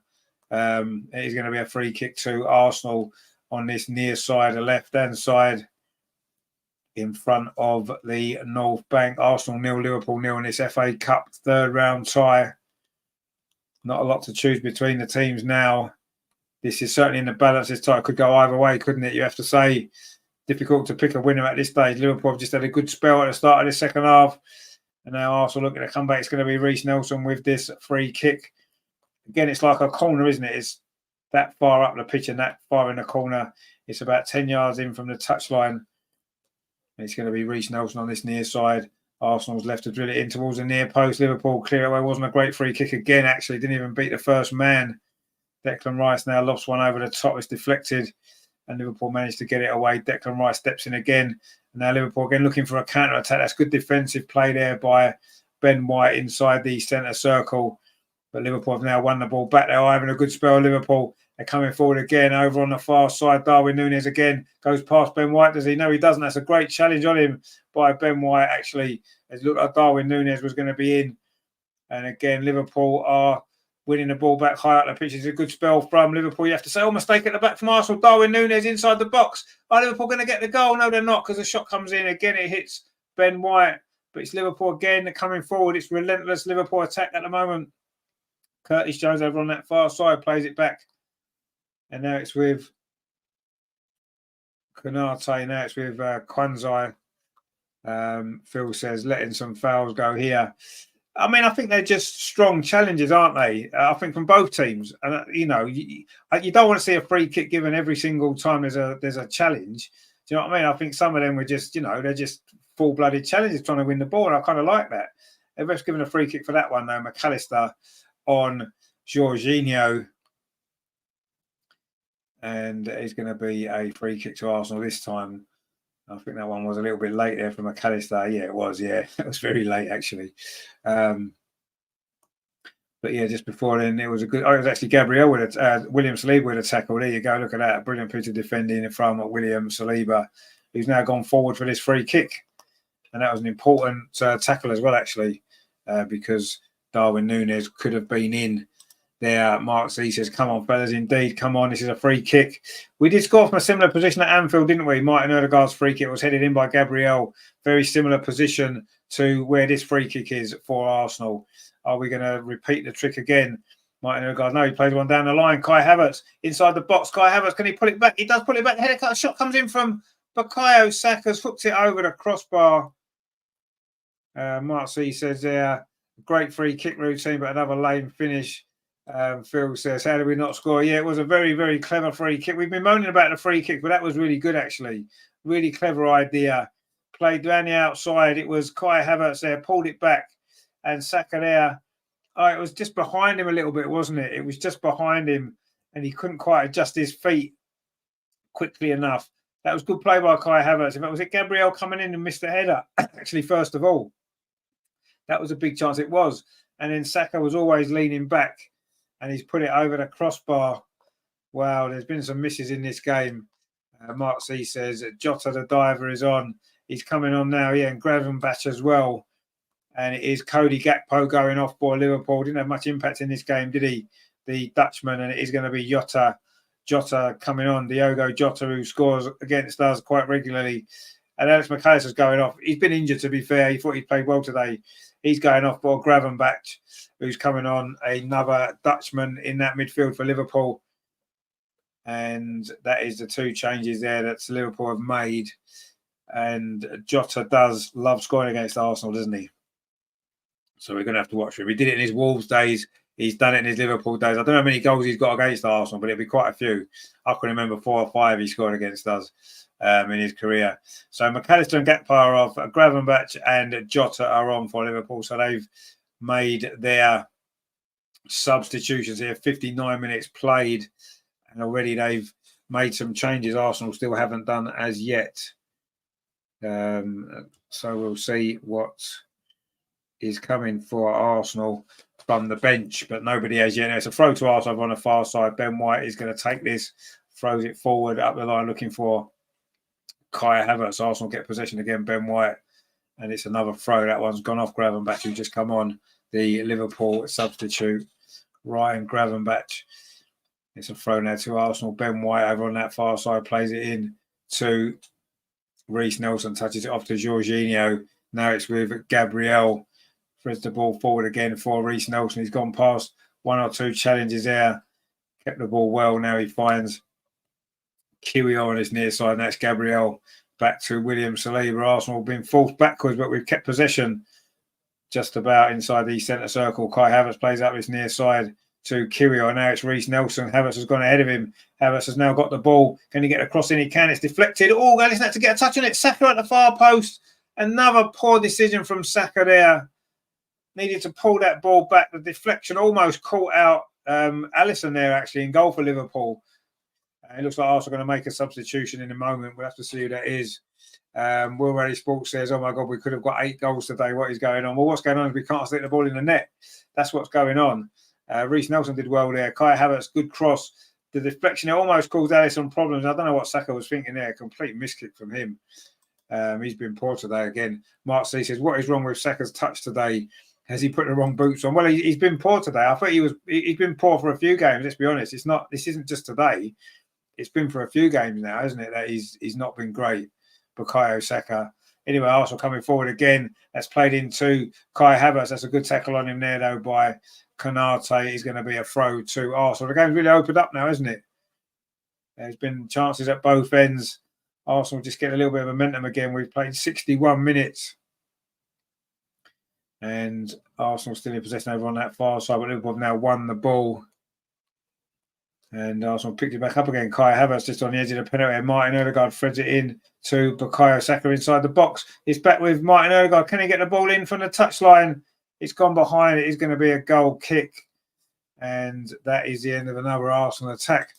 Will Rally Sports says there are 2 things. What is Saka finishing? And Havertz is the most annoying player I've ever watched in an Arsenal shirt. I thought he's done all right today, Havertz. He's not been brilliant, but he's not been great either. But yeah, I don't know what's going on with Saka at the minute at all. Terry says, here comes Nelly. It is indeed. Martinelli's coming on for Reece Nelson. He played well, Reece Nelson, today, I thought, actually. He's had a decent game. Certainly hasn't done himself any harm, has it, if he's looking to try and get a more regular place in the team. He's not done that any harm, has he, today? I think he's played quite well. And Martinelli, who's not been in great form recently. Let's see if he can turn things around today and play a bit better. and he's got just under 30 minutes. We played 62 minutes here at the Emirates. Arsenal 0, Liverpool 0. Goal kick to Liverpool. Alisson goes long. Gabriel's underneath it. It's hooked forward. And in fact, Kai Havertz was almost on the end of that, but Liverpool did manage to clear that away. Just a little bit scrappy play there in midfield there from both teams. But Arsenal now got the ball again with William Saliba. Martin Odegaard touches it off. Jorginho plays it out to that far side to Bukayo Saka. Good take from Saka. Martinelli's made a run to the far post. Martin Odegaard now is just going to be the moment for Arsenal. Ball played in to Kyrion. Now it's with Martinelli, his first opportunity in this game.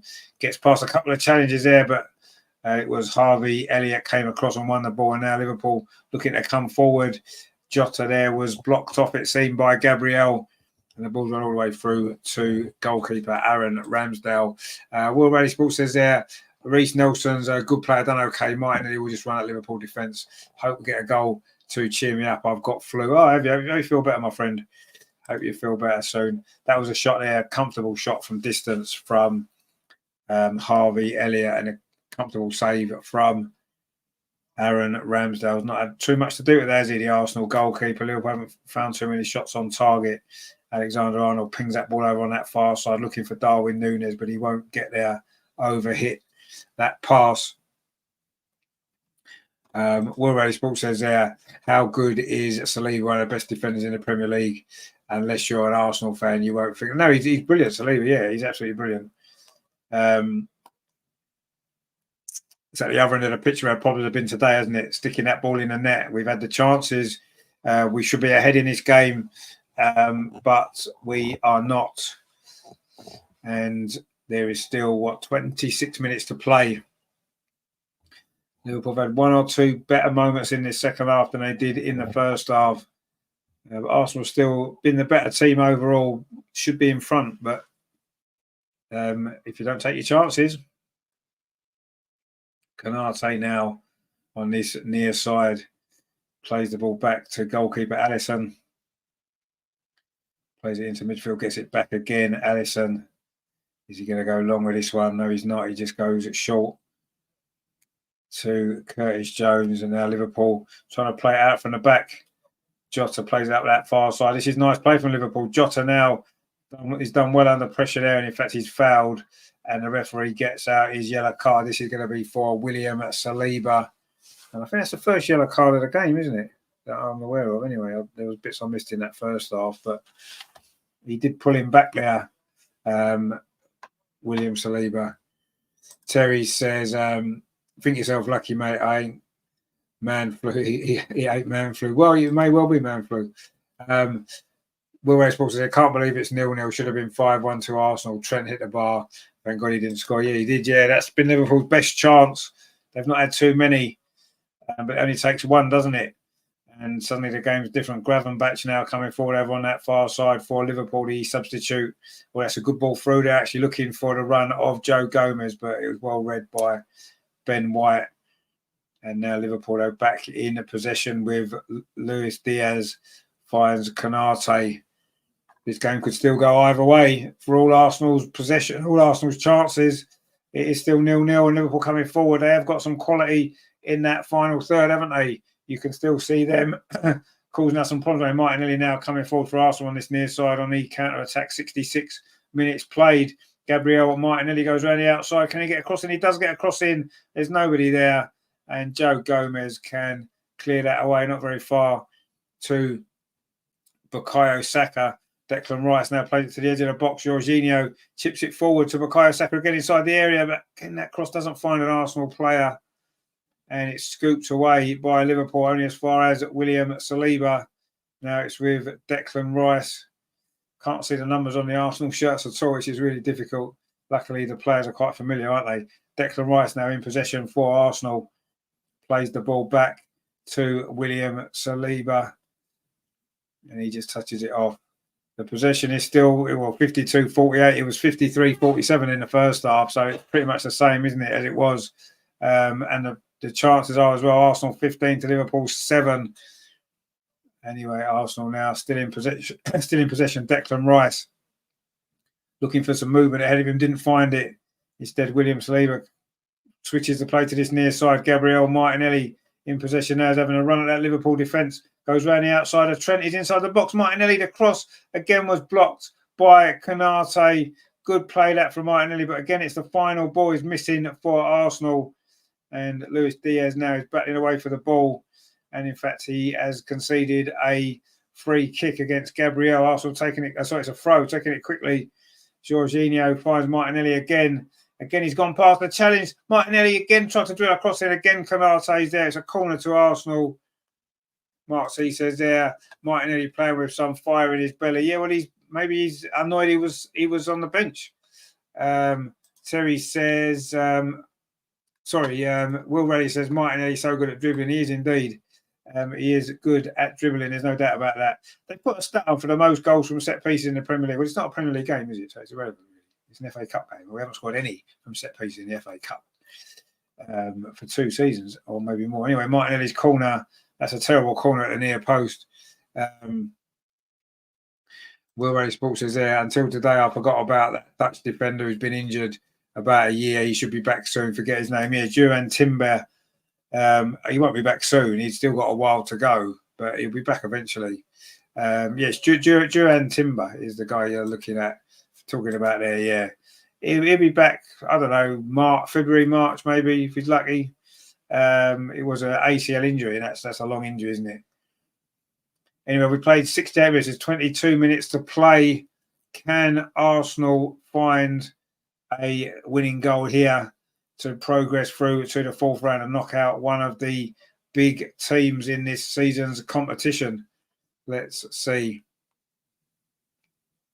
Anyway, Liverpool now coming forward over on that far side. Oh, there's space here. There's an opportunity for Liverpool. It's come to Diaz. It wasn't a great pass to him, actually. It's gone just behind him there. That would have been a big opportunity. Arsenal caught out of the back. And that's always going to be the danger, isn't it? Diaz now trying to come forward. He's been wrestled over to the ground by Kiwior. Referee says no free kick. Mark C says he'll be back before then. Well, I'm not sure. ACLs can be a long time. You can't rush them back, can you? Just because they're maybe running in training and kicking a ball doesn't mean they're ready to play football yet. I think February, personally, I think it will be. There's a yellow card to Diaz there for Harvey Elliott there for complaining. Or was it because he gave away that free kick? Which he thought it was a free kick anyway. Did he kick the ball away? No, he didn't. I think it's just his reaction that got him a yellow card for Harvey Elliott. So we'll add him to the list of yellow cards. I only make that 2. William Saliba and now Harvey Elliott in this game. Here's a free kick to Arsenal in the defensive third of the pitch. Will Ray Sports. You've seen how many famous people in the crowd. Ian Wright, Gary Barlow, John Barnes, celebs everywhere. Yeah, I mean, there's a few knocking around. They should maybe give them tickets to proper fans, shouldn't they? It's hard enough getting tickets to games anyway, giving them out to celebrities. I mean, what's that all about? Of course, John Barnes was a fantastic player, wasn't he? One of my favourite ever non-Arsenal players, John Barnes. I thought he was incredible when he played for Watford. I might have told you this before. I had a friend of mine when I was young, was a Watford fan. And if we wasn't going to Arsenal, if Arsenal were away and we wasn't going to the away game and Watford were at home, I would go to Watford with him. And then he would come to Arsenal with me if Watford wasn't playing or they was away and he wasn't going and stuff. So I saw quite a lot of Watford in the 80s when John Barnes was playing, a fantastic player. Anyway, and then of course, what a great career at Liverpool as well, as we know. Will Ray Sports says, how is Gary Barlow a Liverpool fan when he's from Manchester? What's that all about? I don't think he is a Liverpool fan, is he, Gary Barlow? I always thought he was a Man U fan, actually, but I don't know. Maybe he's a Liverpool fan, I don't know. But yeah, I saw him in the crowd earlier. I'm not quite sure what he's doing there, but they give tickets to anyone these days, apart from real fans, it seems. Into the last 20 minutes now. It's still 0-0. Are we going to get a winner here at the Emirates tonight? Or will there be a replay at Anfield, which will be, a week after next, won't it? I think the replays have to be a week later. They used to be the same week, didn't they, years ago? Anyway, that long ball over the top. It's found Martinelli on this near side. Good touch from Martinelli. He's done well since he's come on. The little Brazilian plays it across. Oh, that's not a great ball. Again, you see, it's the final ball, isn't it? That's been Arsenal's downfall today. And in recent weeks. Declan Rice picks the ball up, finds Saka over on that far side. Is this going to be the moment for Arsenal? Saka's shot. It's gone wide again, and another opportunity's gone. Terry says, went to watch John Barnes. I think it was more Elton John. Yeah, Elton John was, of course, out there at the time. But they had a good side then, Watford, actually. The season that they got promoted to the First Division, I saw quite a bit of Watford that season, and their first season in the First Division as well, when they came second. I watched a lot of them, and John Barnes was brilliant. I remember he scored a hat-trick, didn't he, at Highbury against us. Watford won 4-2. I remember before the game, obviously, we'd never played Watford before in the league because it was their first season in the First Division. And, before going to the game, I was saying to my mate, so we need to watch that for John Barnes. He's a good player. He could cause us problems. And they'll go, no, he's crap. You know what I mean? He plays for Watford. How can he be any good?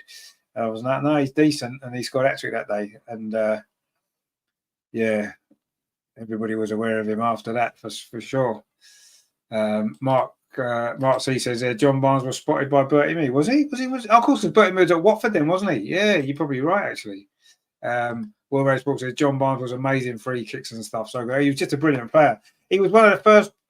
He was one of the first players. You remember he do sort of step overs and dribble past people and stuff. He was that sort of player, wasn't he? Scored great goals. Anyway, Liverpool coming forward now. Darwin Núñez, the crossovers deflected well. Was that Ben White defended that, and now Arsenal maybe can come forward. It's a handball actually from Martinelli, and it's going to be a free kick to Liverpool. This game is definitely in the balance, isn't it? There's no question about that. Could go either way, this one. There are, 17 minutes to play. Arsenal 0, Liverpool 0, FA Cup third round. No extra time. It's just straight to a replay. Let's see if we're going to need a replay, whether we can win this in these last sort of 15 minutes or so that remain. But it's Liverpool coming forward at the moment. Flicked on there by Jota. Now Martinelli, if that's going to be a free kick to Arsenal anyway. Gabriel it was, who was fouled by Luis Diaz. Jota's flick on there, and then Diaz was just slightly late there on Gabriel, wasn't he? And it is going to be a free kick to Arsenal. Are we going to get a goal in this FA Cup tie? There's been a lot of draws, a lot of replays. Liverpool making 2 more substitutions now. Bobby Clark is coming on for Harvey Elliott. One young player replacing another one. He's very young, isn't he, this Bobby Clark? I don't know how old he is. Oh, no, sorry, that's Bradley. That is Connor Bradley. He's in fact, both of these 2 substitutes for Liverpool are very young. Curtis Jones has gone off as well. So those 2 are young players. Elliott and Jones are young players that's had a bit of experience by playing, and they've just been replaced by 2 very young players who are going to get some experience by playing in a game like this. That's how you manage your squad. That's how you manage your young players, Mikel Arteta. That is what you have to do. You have to give them opportunities in games like this, because they're not going to get many opportunities elsewhere, are they? Anyway, Arsenal now coming forward. That ball played through towards Kai Havertz. Couldn't quite get it under control. It was rather pinged at him. And it's ran through to goalkeeper Alisson. And Liverpool now looking to try to come forward. Konate. And that's a long ball played up this near side. And it's just about flicked away there by Gabriel. It's going to be a throw to, but it's an offside. Anyway, it was Clark with that ball forward. So he says, I don't believe it. 29 was too slow. Well, I don't think it was too slow. I think that ball was just pinged at him. I don't think that was a great ball, actually, to be honest with you. But anyway, it is what it is. It's a free kick, though, to Arsenal. Gabriel is going to take it. It was an offside against Luis Diaz. And we've got 14 minutes to play at the Emirates. It is Arsenal 0, Liverpool 0. And still we await the first goal of this game. In fact, now it's a free kick to Liverpool over on this near side. So the most goals in the last 75 minutes, which is what we're in now, is Liverpool with 17. Arsenal have got 11. So I suppose at this point in the game, you'd have to say Liverpool maybe slightly more likely to score. They are coming forward now. It's with Jota. He's got past 1 defender. It's into the box. It's Luis Diaz with an effort. Ramsdale pushes it round the post. Good save down to his right-hand side. And that's Liverpool. Is that Liverpool's first shot on target in this game? It may well be. Luis Diaz, it was a quick counter-attack there. Jota was in quickly. Did well there, Diogo Jota. threaded it through to Diaz. Got past one chance quite easily. Going in at a near post. It's a decent save, actually. Mark C says, good save. And Terry says, save Ramsdale. It was a very good save at the near post. He would have seen that quite late. He had to get down quickly. It's a good save. It was a good save indeed. But it is a corner. Clock like that, didn't he? It's a corner to Liverpool on that far side in front of those Liverpool fans at the clock end. They've got extra allocation, of course, for the FA Cup. It's Alexander-Arnold with the ball in. It's a free header. It's the top of the crossbar, and Arsenal survive. The shot comes in. It's just wide by Darwin Núñez, and Liverpool came close there to a goal. It was Jota's header, I think the first one, hit the crossbar. Another free header from a corner. Not great defending from Arsenal again. Allowed the free header there. It's a good header. Ramsdale had got nowhere near it, hit the crossbar. And then the follow-up shot there from Darwin Núñez. Couldn't get enough curl on that, and it's come wide. Phil says, getting very nervous indeed. It is. Mark C says, more crap defending from a corner. It was very poor defending again from Arsenal. And Liverpool are having a good spell here as we move in towards the last 12 minutes here at the Emirates in this FA Cup tie. Arsenal 0, Liverpool 0. And it could still go either way. It's anybody's game. Anyway, Liverpool coming forward again over on that far side with Joe Gomez. He's done well. Gets past Bukayo Saka. Can he get a cross in? No, he can't. Saka's back at him. And Joe Gomez has shown a lot of strength there. He's done well. Now Gravenberch takes up possession for Liverpool right in front of those Liverpool fans. Martin Odegaard's got hold of him. Surely he's wrestled him down. It is a free kick. What is Martin Odegaard complaining about there? You got your arms all over him, mate. What, you didn't need to do that, did you? There was no need. He's got his arm around him there. Look, he's pulling him, and then as he turns away, he's pulled him over. Of course, that's a free kick. What? It's just a stupid free kick to give away. Anyway, it's a free kick to Liverpool now. It's like a corner. This actually, it is like a corner. And it's going to be Trent Alexander-Arnold with this ball in from this far side, the Liverpool left. So he's going to curl it with his right foot. It's a bit like a corner, this. We haven't done too well at corners previously today, have we? From set piece. Anyway, this is going to be Alexander-Arnold with this ball from this far side. We've got 10 and a half minutes to go. The free kick comes into the near post. Oh, it's headed in. It's a goal. And it's Luis Diaz has got it for Liverpool. Again, a ball into the box. Arsenal can't defend it. And Luis Diaz, who's about 5'6", has got a header in there. And we've got defenders who are over 6 foot. That is not great defending at all in front of those Liverpool fans at the clock end.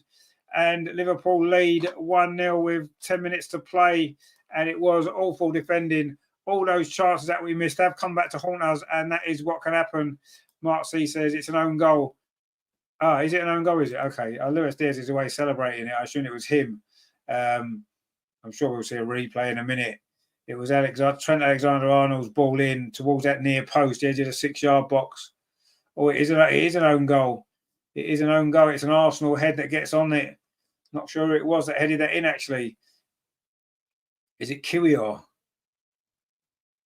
think it might have been Kiwior's own goal. It was Jacob Kiwior with the own goal. Mark C says, couldn't make this up. Well, not really, no. I thought Luis Diaz had scored, but he hasn't. It is an own goal. Nathan says that's what happens when you don't take your chances. Absolutely. Especially against Liverpool, they score so many. That's what we just said, didn't we? The graphic came up. They scored the most goals in the last 15 minutes. Terry says at least Kiwior scored his first goal. He did score one last season, didn't he? Last game of the season against Wolves at the right end. So technically it's his second goal. But yeah, very, very poor defending. It's to be fair, it's a difficult ball to defend, isn't it? Whips in at that near post. The defenders have got to try and get there. You can't leave it. Maybe the goalkeeper's got to be calling for it, saying the keeper's got to come and claim it, maybe. But anyway, that's not what's happened. And now we've got to try and come from behind to stay in the FA Cup. Terry says, Eddie on to save the day. He probably will be. Mark C says, we're so poor defending wide areas. Our corners. We are Liverpool coming forward again. Darwin Núñez, is this going to be 2-0? This would finish it off. Luis Diaz with that shot, but it's gone high over the crossbar. You have to say some of the finishing has been terrible. Deo says, clearly we need a striker. Our problem is not creating but finishing. it's a little bit of both, but yeah, the finishing is terrible. There's no doubt it's been terrible for the last few weeks. And we've got a defence set piece. But anyway, Eddie Nketiah is on. He's come on for Jorginho. So Mikel Arteta is throwing caution to the wind for Mikel Arteta. I'm not saying he's exactly throwing caution to the wind, but for him, that's a very attacking change, isn't it? And Liverpool are 8 minutes away from the 4th round, and Arsenal's season is in the balance here, because let's face it, we're not winning the Premier League or the Champions League. And we won't be winning the FA Cup if it stays like this. Anyway, Luis Diaz now on his near side on an industrious run. Lays the ball off to one of those young substitutes. And there's Luis Diaz again. And Liverpool, to be fair, they've been a lot better in this second half, Liverpool. We kind of knew they would be. We spoke about it at half-time, didn't we? We said that Liverpool probably wouldn't be as bad again. And they haven't been. They've been better. They've had a lot more chances, and they've taken one, although we kind of took it for them. Anyway, Saka now coming forward. Eddie Nketiah is on, as we said. He's got in the box, and Arsenal have now won a free kick. It's Darwin Núñez there, brought down Bukayo Saka. And it's going to be a free kick to Arsenal. Terry says, caution to the wind. Arteta is full of wind. Well, no, he is. He is, yeah. Nathan says, blatantly obvious as to what position needs to be strengthened. It is, yeah. I mean, there are 2 or 3, as we've mentioned, but yeah, the main one clearly is someone who can stick the ball in the net. Obviously, that's obviously the issue, isn't it? There's no problem with, that has to be. If we're going to sign anybody in January, it has to be that goal scorer, doesn't it? It has to be. If it isn't, if we buy nobody or we strengthen in other positions, then to me, that's ridiculous when Jesus could be out for however long. Anyway, Odegaard with his free kick whips in. It's a similar free kick to the one that Liverpool scored from, but it's an Arsenal head that puts it behind, and it's actually Kai Havertz, I think, this time. It's going to be a goal kick to Liverpool. And Arsenal are on the verge here of going out of the FA Cup. There's 6 minutes to play. And can Arsenal save themselves? Can we find a goal to at least bring about a replay, which I'm sure now we would all be more than happy with when you look at the fact we're so close to going out. 6 minutes to play. The Liverpool fans at the clock end are enjoying their day out in London so far. But there's still time to play. Liverpool trying to take a quick free kick there, looking to try and get Diogo Jota in behind, but Arsenal switched on to that. And now they're coming forward again. Now Liverpool, they have played much better in the second half. Darwin Núñez plays it forward to Jota again. And it's Liverpool now in possession. Konate strides forward from the back, thinks a ball over the top, but it's going to go straight through to Aaron Ramsdale. Mark C says our coaching staff needs sorting out, or whoever does our defensive coaching. Yeah, the set piece coach. Didn't they change the set piece coach recently? Earlier this season or in the summer? Or was that? I know we've had quite a lot of turnaround in coaching staff, haven't we? The number 2 left, didn't he? Steve Rowe, the assistant. And I think we had a few changes, but it's not worked clearly because we've been worse this season, haven't we, defensively and attacking as well. We're just not scoring enough goals with the opportunities that we create. There's no question about that. But these are problems that we've known about. This isn't a new thing, is it? It's not something we're just suddenly discovering now. We've known about this for a long time. We haven't had a goal scorer. In fact, no goal scorers worked under Mikel Arteta. We had Aubameyang, we had Lacazette. He knocked the goals out of them. Jesus started really lively for Arsenal, started scoring goals. He's knocked the goals out of him as well. Eddie's never been good enough, and yet he gave him a new contract. I don't know what's going on. Anyway, Martinelli coming forward now. We just had the ball taken off him by this young Liverpool substitute who just won a corner. Good play from him, actually. Really good play there. That was from Connor Bradley, who's done well, actually. You see, when you give young players opportunities, look at Newcastle with Lewis Miley. You give young players opportunities, and they'll either sink or swim. Let's be honest. You can't know how good they are, in training, and how good they are playing for the youth size and all that kind of stuff. You don't know how they're going to respond to playing in the first team at the top level until you try them and give them a chance. And then you see they either sink or they swim. And if they sink, then that's fair enough. They end up going probably that down a level to play. Or if they don't and they prove how good they are, then they're going to be a great asset. But you've got to give them the opportunity, haven't you? You've got to give them the opportunity. Otherwise, you're never going to know. And Arteta just won't take that risk. He's got Waneri on the bench today, wasn't he? I know he's only a young lad and he's got a lot of time, but you know, if you're not going to play him in a game like this, when you are resting some players and you're giving us a switch around, Liverpool have done the same. They brought young players on. You know what I mean? And this game's just as big for them. But there are two substitutions there, but I bet it won't be either of these two young lads, will it? Anyway, Kai Havertz is coming off. I don't think he did too bad today, actually, to be honest. I don't think he's done too bad. Trossard is coming on with 3 minutes to play. So he's got a long time, hasn't he? And Kyrgios's gone off. His own goal it is, which looks as though it's going to knock Arsenal out of the cup. Emile Smith-Rowe's on again. Again, Smith-Rowe's getting 5 minutes. What is the point? If you're going to give these sort of players, if you're going to get them on, you've got to get them on earlier. Nathan says, ESR and Trossard, yeah. It's late, but Arteta is going for it. Well, he's going for it, but why didn't he go for it when it was 0-0? Why didn't he go for it a little bit earlier to try and win the game? Now we're trying to save it. And why are you bringing on ESR and Trossard with 3 minutes to go? Ridiculous. Give them 15 minutes at least. Players like that need a bit of time. You give Martinelli some time. We know what Martinelli can do because he's been playing in a team. You know, ESR needs minutes. He's not going to be able to do anything in 3 minutes, is he? I mean, he'll probably score now, but realistically, you're not giving him enough time, are you? Anyway, now Arsenal coming forward again, but again, it's good defending from Liverpool. Anywhere will do for them at the minute. It's hoofed into the centre circle. William Saliba picks it up. Mark C says Ødegaard and Saka want to do 5 or 6 give and goes instead of just turn and shoot. Yeah, you're right, they do. Yeah, but that's the pattern that we have to play, isn't it? That's the system. That's the way the manager wants us to play. These same passes all the time. That's so predictable. And that doesn't help us. Yes, we still have created chances in this game and we still shouldn't be losing. But you're right. That's a big, big problem. And I just think that's the way that we're told to play. It's Arteta's way he wants to play. Believe that's the way to win games. And it clearly isn't. It clearly isn't. It's going to be 1 win in 6 games. It's going to be 3 defeats in a row for Arsenal. And this is not good at all, is it? Anyway, Arsenal still got time to save this game. We're into the last minute of the 90. There'll be 5 minutes stoppage time, you would have thought. So we've still got time. And Arsenal now, Ødegaard just got clear, and Ødegaard's clipped by Gravenberch. It is going to be a free kick to Arsenal. And it's a yellow card as well for the Liverpool substitute, Ryan Gravenberch. It was a bit cynical foul there, wasn't it? Probably worth a yellow card. Terry says, why are you all moaning he played 29 from the start? Well, he did. Anyway, it's a free kick to Arsenal. We've still got time here to try and get the equaliser to save our FA Cup run, which hasn't really got going. Again, another season without an FA Cup run. We're getting used to this now, aren't we? We shouldn't be, but we are.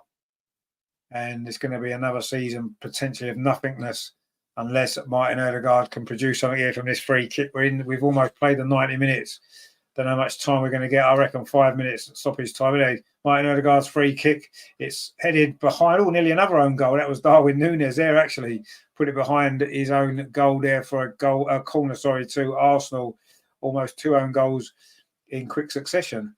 And that maybe sums up this game. It's going to be 4 minutes of stoppage time, actually. 4 is all we're going to get. It is a corner to Arsenal. Martinelli, can Arsenal save their FA Cup, potentially save the season? We were about to find out here. This corner comes in from Gabriel Martinelli, the edge of the 6-yard box, headed out by a Liverpool head. Second header is won by Liverpool as well, and then they can clear the ball away with Joe Gomez, but Arsenal recycle it, but not very far. That's a poor ball, actually. And now Liverpool on the counter-attack. They could be in for a second goal here. Luis Diaz is running through inside the penalty. A good feet from him. He's made it across the box, and Ramsdale's there. Luis Diaz went down claiming a penalty. Not sure if it was. The referee's not giving it anyway. And that's going to be the danger, isn't it, as we push on. The counter-attack there, that should have been 2-0 to Liverpool. It wasn't. And now it's a free kick and it's a yellow card for another Liverpool substitute. Bobby Clark just got himself booked there for that foul on Declan Rice to stop an Arsenal counter-attack. It's been one of them sort of games today, hasn't it? Mark C says, we surprised everyone with a new style of play last season, but this year has shown everyone knows how to nullify that. Well, we only really showed it for half of last season, and then everybody started to nullify it. Once we played everybody once last season, the second time we played them, we got found out a lot more, didn't we? And that's what's happened. And since then, we're still in the same position now. No different, really. Anyway, we've still got now 2.5 minutes to save our season, or our FA Cup season, certainly, potentially the whole season. Ball comes in, Martinelli knocks it down, and again, it's Liverpool get the ball away. They have defended well. Declan Rice pings it out to that far side. Bukayo Saka controls it with his shoulder more than anything. Ben White puts the cross in. Oh, it's well defended, actually, there, again from Liverpool. again, it's Conor Bradley. Those two youngsters for Liverpool have done well, actually, since they've come on. You have to say they have done well. Anyway, we've got 2 minutes of stoppage time left. Time is running out for Arsenal in this FA Cup. Time is running out for Arsenal to potentially win a trophy again for another season. No Arsenal manager has failed to win a trophy in their first 4 full seasons since Herbert Chapman and kept their job. That's what's happening here at this minute. The corner comes in and Alisson gets that again. It's a poor corner from Arsenal. It's a floated one. Easy for the goalkeeper. Terry says, well held, Alisson. Well, it was a comfortable catch, wasn't it, from the Liverpool goalkeeper? We've got 90 seconds of stoppage time remaining. Liverpool coming forward again with Darwin Núñez on this near side. It's been a bit of a smash and grab for Liverpool in some ways. Well, the second half, they've been much better.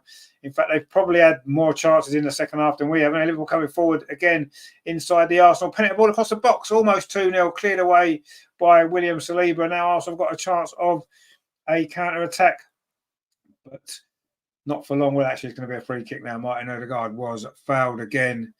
And we are into the last minute of stoppage time here at the Emirates. And Trent Alexander-Arnold's got a yellow card now. They're all coming out, aren't they? The yellow cards in this second half. It's a free kick to Arsenal. This is pretty much last. Konate's got man of the match, actually. He's just been given it for Liverpool. He's going to have a little bit more defending to do here, as Arsenal with one more chance. Aaron Ramsdale with this long free kick over to the far side, headed out though by Liverpool. And is it going to be a counter-attack or no? Because the ball's played back to Aaron Ramsdale again. We're into the last 20 seconds of stoppage time at the end of this game. Aaron Ramsdale goes long up that far side. So header comes in and Arsenal can't really win the ball. In fact, now Liverpool have got a counter-attack on.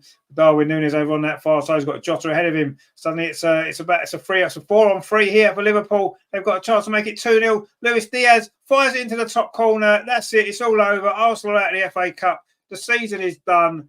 And Liverpool have got through this FA Cup side today. It's been a second half smash and grab from Liverpool. Luis Diaz with that second goal. Mark C says, could see that coming. Terry says 2-0. It is. The Liverpool fans behind that goal now know that they have won. They have gone through and Liverpool are making progress in the FA Cup. Arsenal are out and Jurgen Klopp is smiling. And that will surely be that now. And Terry says another season with Jack. Indeed, will be another season with Arteta as well, unfortunately.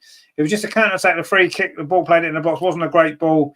Jota it was down that far side.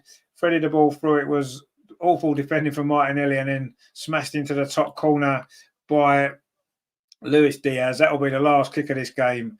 It's a good finish, and that's been the difference in this second half in the end, hasn't it? Liverpool have took the chances that have come. There hasn't been many chances for them. They've took them. They've hit the bar twice in this game. We hit the bar in the first half, but there we go. Phil says, always the way. This match should have been buried in the first half. Yeah, what did we say about will the chances come back to haunt us? Yes, because they always do. They always do come back to haunt us, don't they? In fact, the full-time whistle has gone. There wasn't even time to restart the game from that second goal for Liverpool from Luis Diaz. It has finished here at the Emirates in this FA Cup third round tie. Arsenal 0, Liverpool 2, and Arsenal out of the FA Cup, and possibly the season is pretty much over. Russ says Arteta can't stick the ball in the net. Well, no, Arteta can't stick the ball in the net, but when teams lose games, 3 defeats in a row, 1 defeat in 1 win in 7 games, the manager's responsible. Of course, he's responsible. He sets the team up. He organises the training. He picks the players. He's bought these players. He played Kai Havertz up front for the first time today, and we don't score a goal. We don't take chances. Havertz had 3 or 4 chances today. He made that choice. So, of course, it's on Arteta. Who else is it on? Colonel says, couldn't finish our chances, unfortunately. On to the next game. When you have that many chances, you have to score. Then it gets people moaning to make changes that made us worse. Well, I mean, I wouldn't say the change necessarily made us worse, necessarily. I think they came too late. Why didn't you bring Trossard on 65 minutes when it's 0-0? Why didn't you bring Nketiah on 65 minutes when it's 0-0? Why don't you bring Smith Rowe on 65, 70 minutes when it's 0-0 to try and win the game? What Arteta did, he waited until we were losing to start making those substitutions, didn't he? He just made the Martinelli one at 0-0. And then as soon as we're losing, he then changes everything. It's too late. Do that when it's 0-0.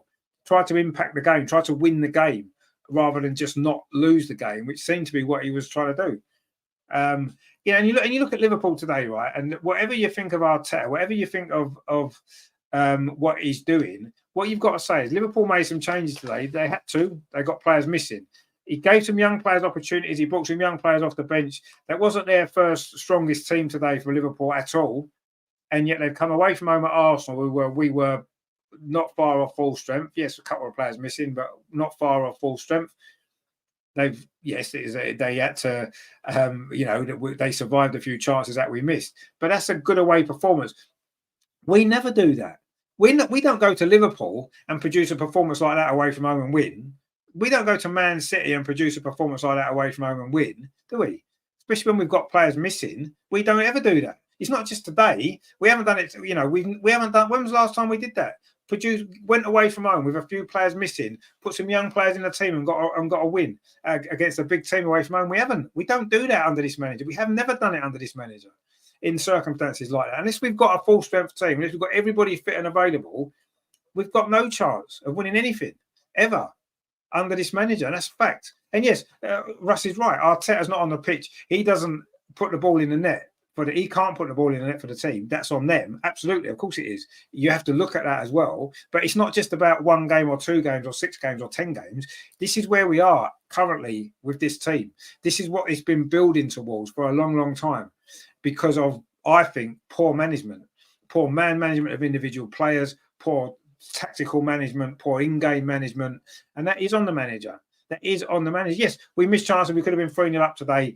Game over, but we wasn't. And at that time, you've got to manage the game better. You've got to make the substitutions earlier. You've got to impact the game in a positive way to try and win it earlier, not just wait until you're losing with 10 minutes to go. It's too late then.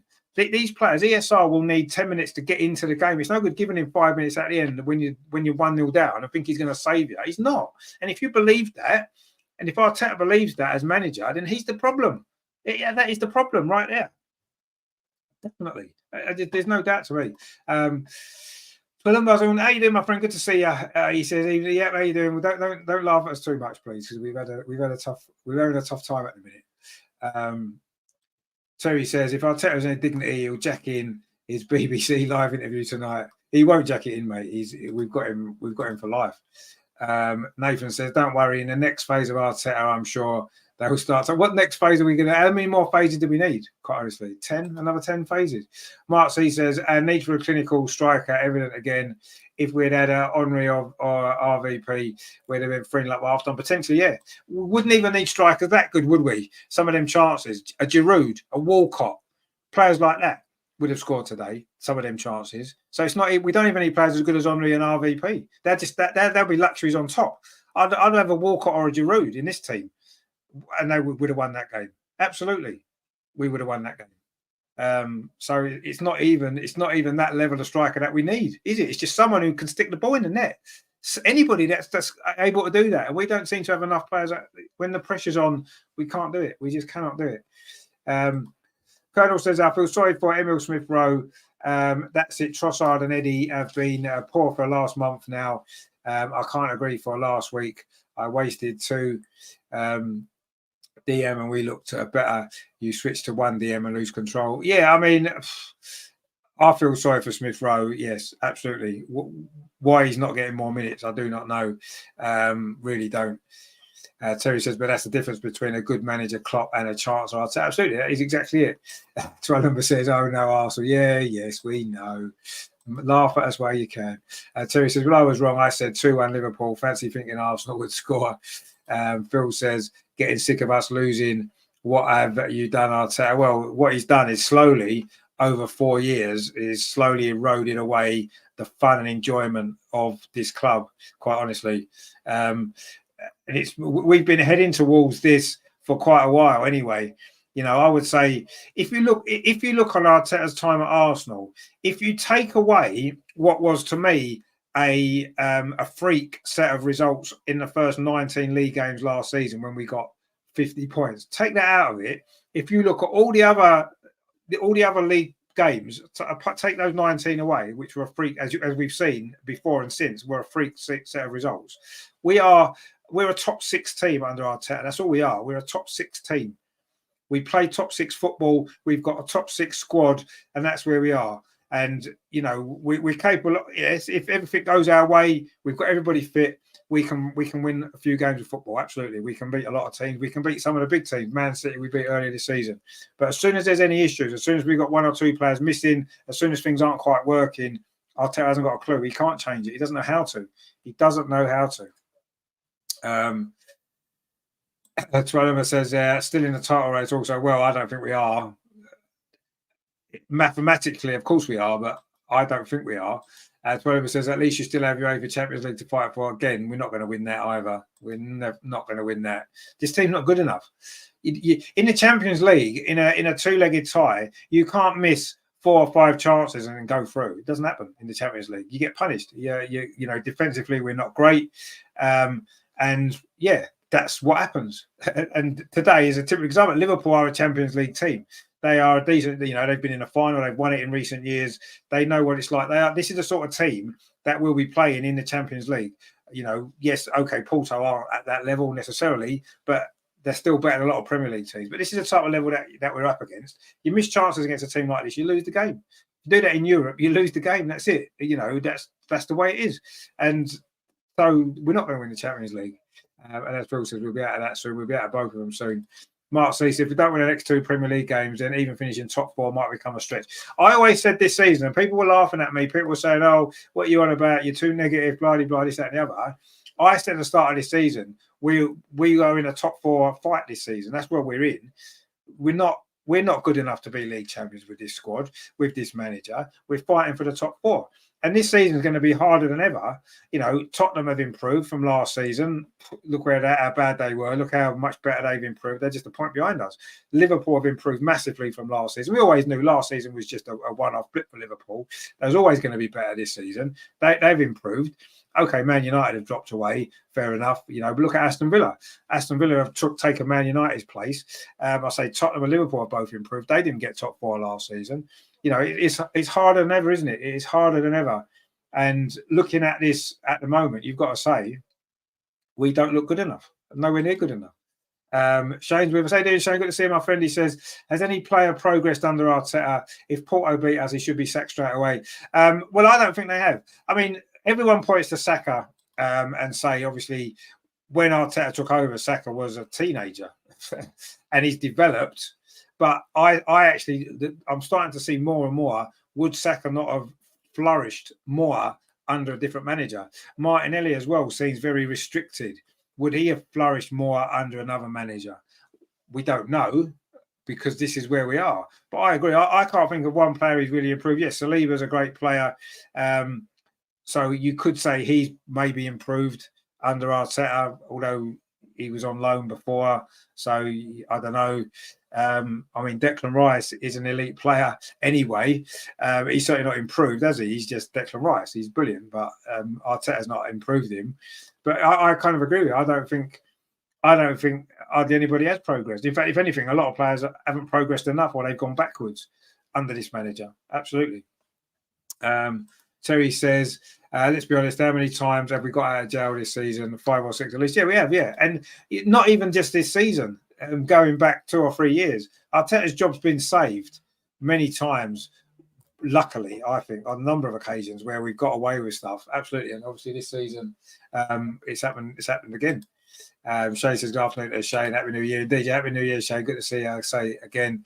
Mark says, and the inverted wingers and inverted fullback stuff's load of cobblers. Indeed, it is. But this is, again, you see, I've been saying things like this for ages, right? And it can work. I'm not saying it can't work, because, of course, it can work. You know, it's worked. Other teams have made it work. But we haven't got the players to do it. So you've got to adapt. You've got to adjust and adapt what you do. You've got to do that. And we aren't able to. This manager isn't able to do it. Everybody could see Liverpool were going to win that game in that second half. You could just feel it happening. And, you know, that kind of sums up where we are at the minute. You could see us losing to Fulham in the last game, the West Ham game. You could see that happening. You could see them getting a second goal from a corner.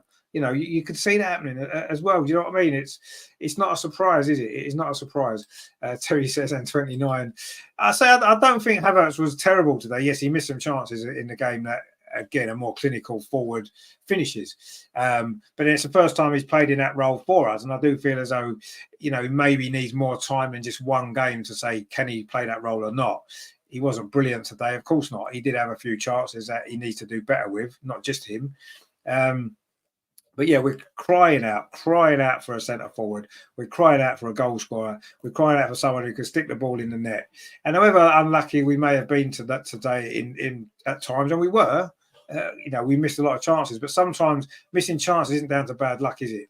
That's down to it's not bad luck, is it? Really, if you don't take those chances, some of them are good chances as well. That's the player's fault, isn't it? You know, and it's the same usual suspects, isn't it? Terry says that all this inverted stuff is okay, but your first priority should be defending. Exactly, yeah. I just think that what Mikel Arteta's doing is he's overcomplicating football. As Brian Clough once said, football is a very, very simple game, isn't it? It's a simple game, and it's become more and more complicated now. And under Mikel Arteta, it's become even more complicated.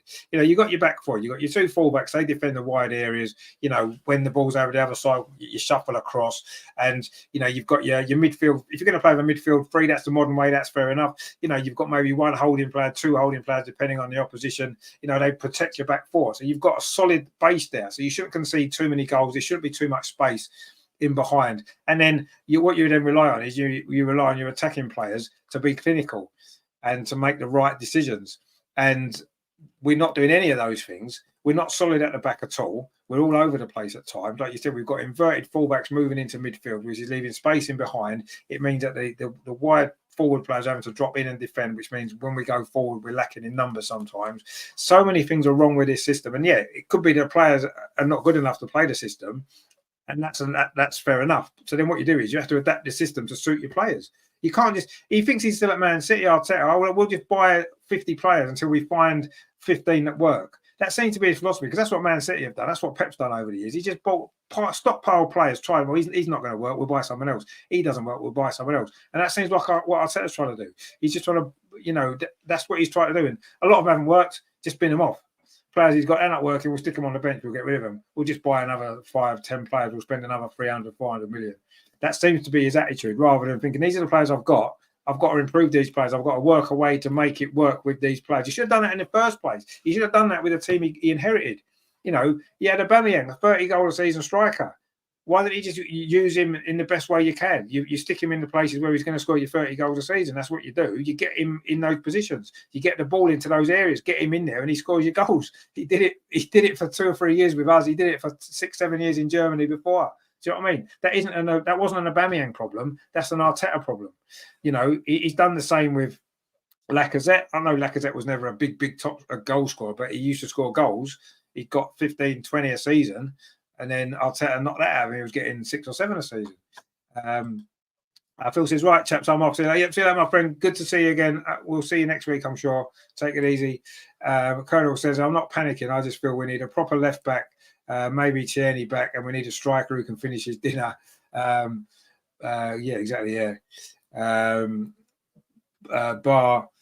and Man City, I don't fear anyone in Champions League. Well, I fear everyone in the Champions League. I just don't think we're good enough. But we'll see. Terry says Tierney don't want to come back, and I don't blame him. Exactly, he doesn't. He doesn't seem to want to come back, does he? What he said, I don't blame him either.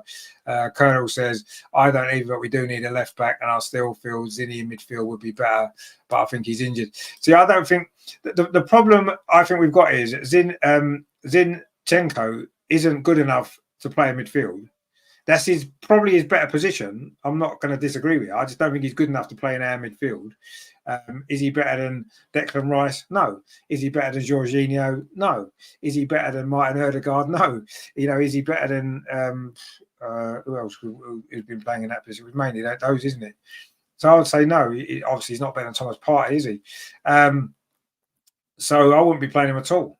Personally, I would not be playing him at all, because I just don't think he's very good. But maybe that's just me. I don't know. I just don't rate Zinchenko at all. I just don't think he's very good. And I certainly don't think he's good enough to play in midfield in this team. I really don't think he is. Mark says, later, chaps, off to drown my sorrows. Yeah, enjoy, my friend. Enjoy. And we'll see you very soon, I'm sure. Thank you for watching, as always. Anyway, I am on Talk TV again very, very shortly. I'll be on at 7 o'clock, so I'll be very, very, very shortly. I'll put the link in to the onto the channel community page, so you can come and join us if you want to watch that. Terry says, if Zinchenko isn't good enough for Man City, why is he good enough for us? Well, that's the point, isn't it? He was always on the bench for Man City. And for some reason, Arteta thought, oh, I know what I'll do. I'll buy some Man City reserves. He wants to buy Calvin Phillips. Calvin Phillips has played about 4 games for Man City in, 2 or 3 years. You know, it's ridiculous. Absolutely ridiculous. Yeah, if we want to compete with Man City, what we don't want to do is buy their bench players, do we?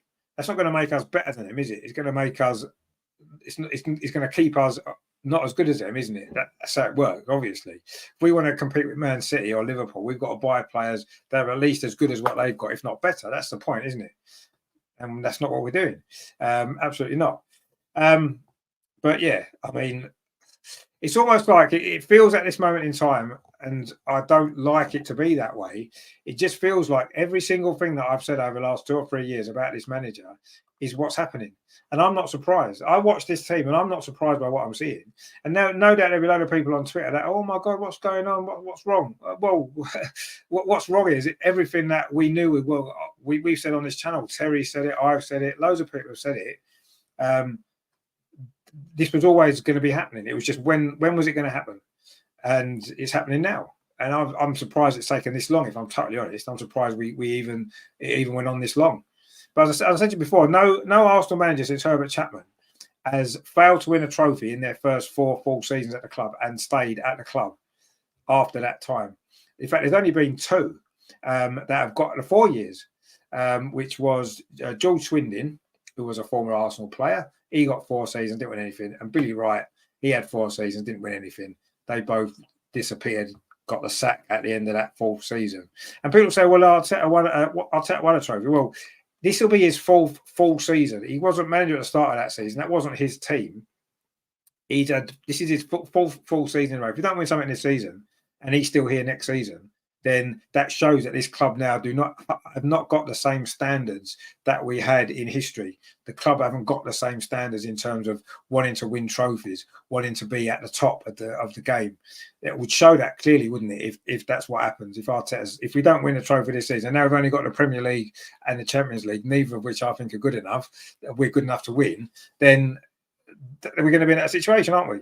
And Arteta is going to be the first Arsenal manager. I mean, Herbert Chapman didn't win a trophy till his 5th season, but we'd never won anything before then. So it's not like there was anything else to compare it to. And of course, he'd won the league with Huddersfield before. He had pedigree in the game, didn't he, Herbert Chapman? So he was allowed the time. Of course he was. But Arsenal was different then. But since then, since we've become a big club, a serious club, a trophy-winning club, the only 2 managers to get even 4 seasons, their first 4 full seasons without winning a trophy, George Swindon and Billy Wright, both were gone at the end of their full season. So without the trophy. There we go. If we don't win the league or the Champions League this season, Arteta, bye-bye. No one's going to miss you. Rodney says, Arteta out now. I agree. 100% with you, mate. I really do. 700 million spent, yet another cup thrown in the bin. Yep, absolutely. Terry agrees with you. Of course, Terry would agree with you. But you're right. You're right, Rodney. He says, Edu out, the Brazilian fraud. I agree with that as well, yeah. I think Edu's got to take a lot more responsibility for this, actually. He's the one who, yes, I'm not saying Arteta doesn't ask for the players that he wants, because of course he does. And Arteta wants these players. Edu as well, though, has got to be held responsible. Absolutely. They should both go. Terry says, Arteta would make a good prime minister. They seem to ruin everything that's good.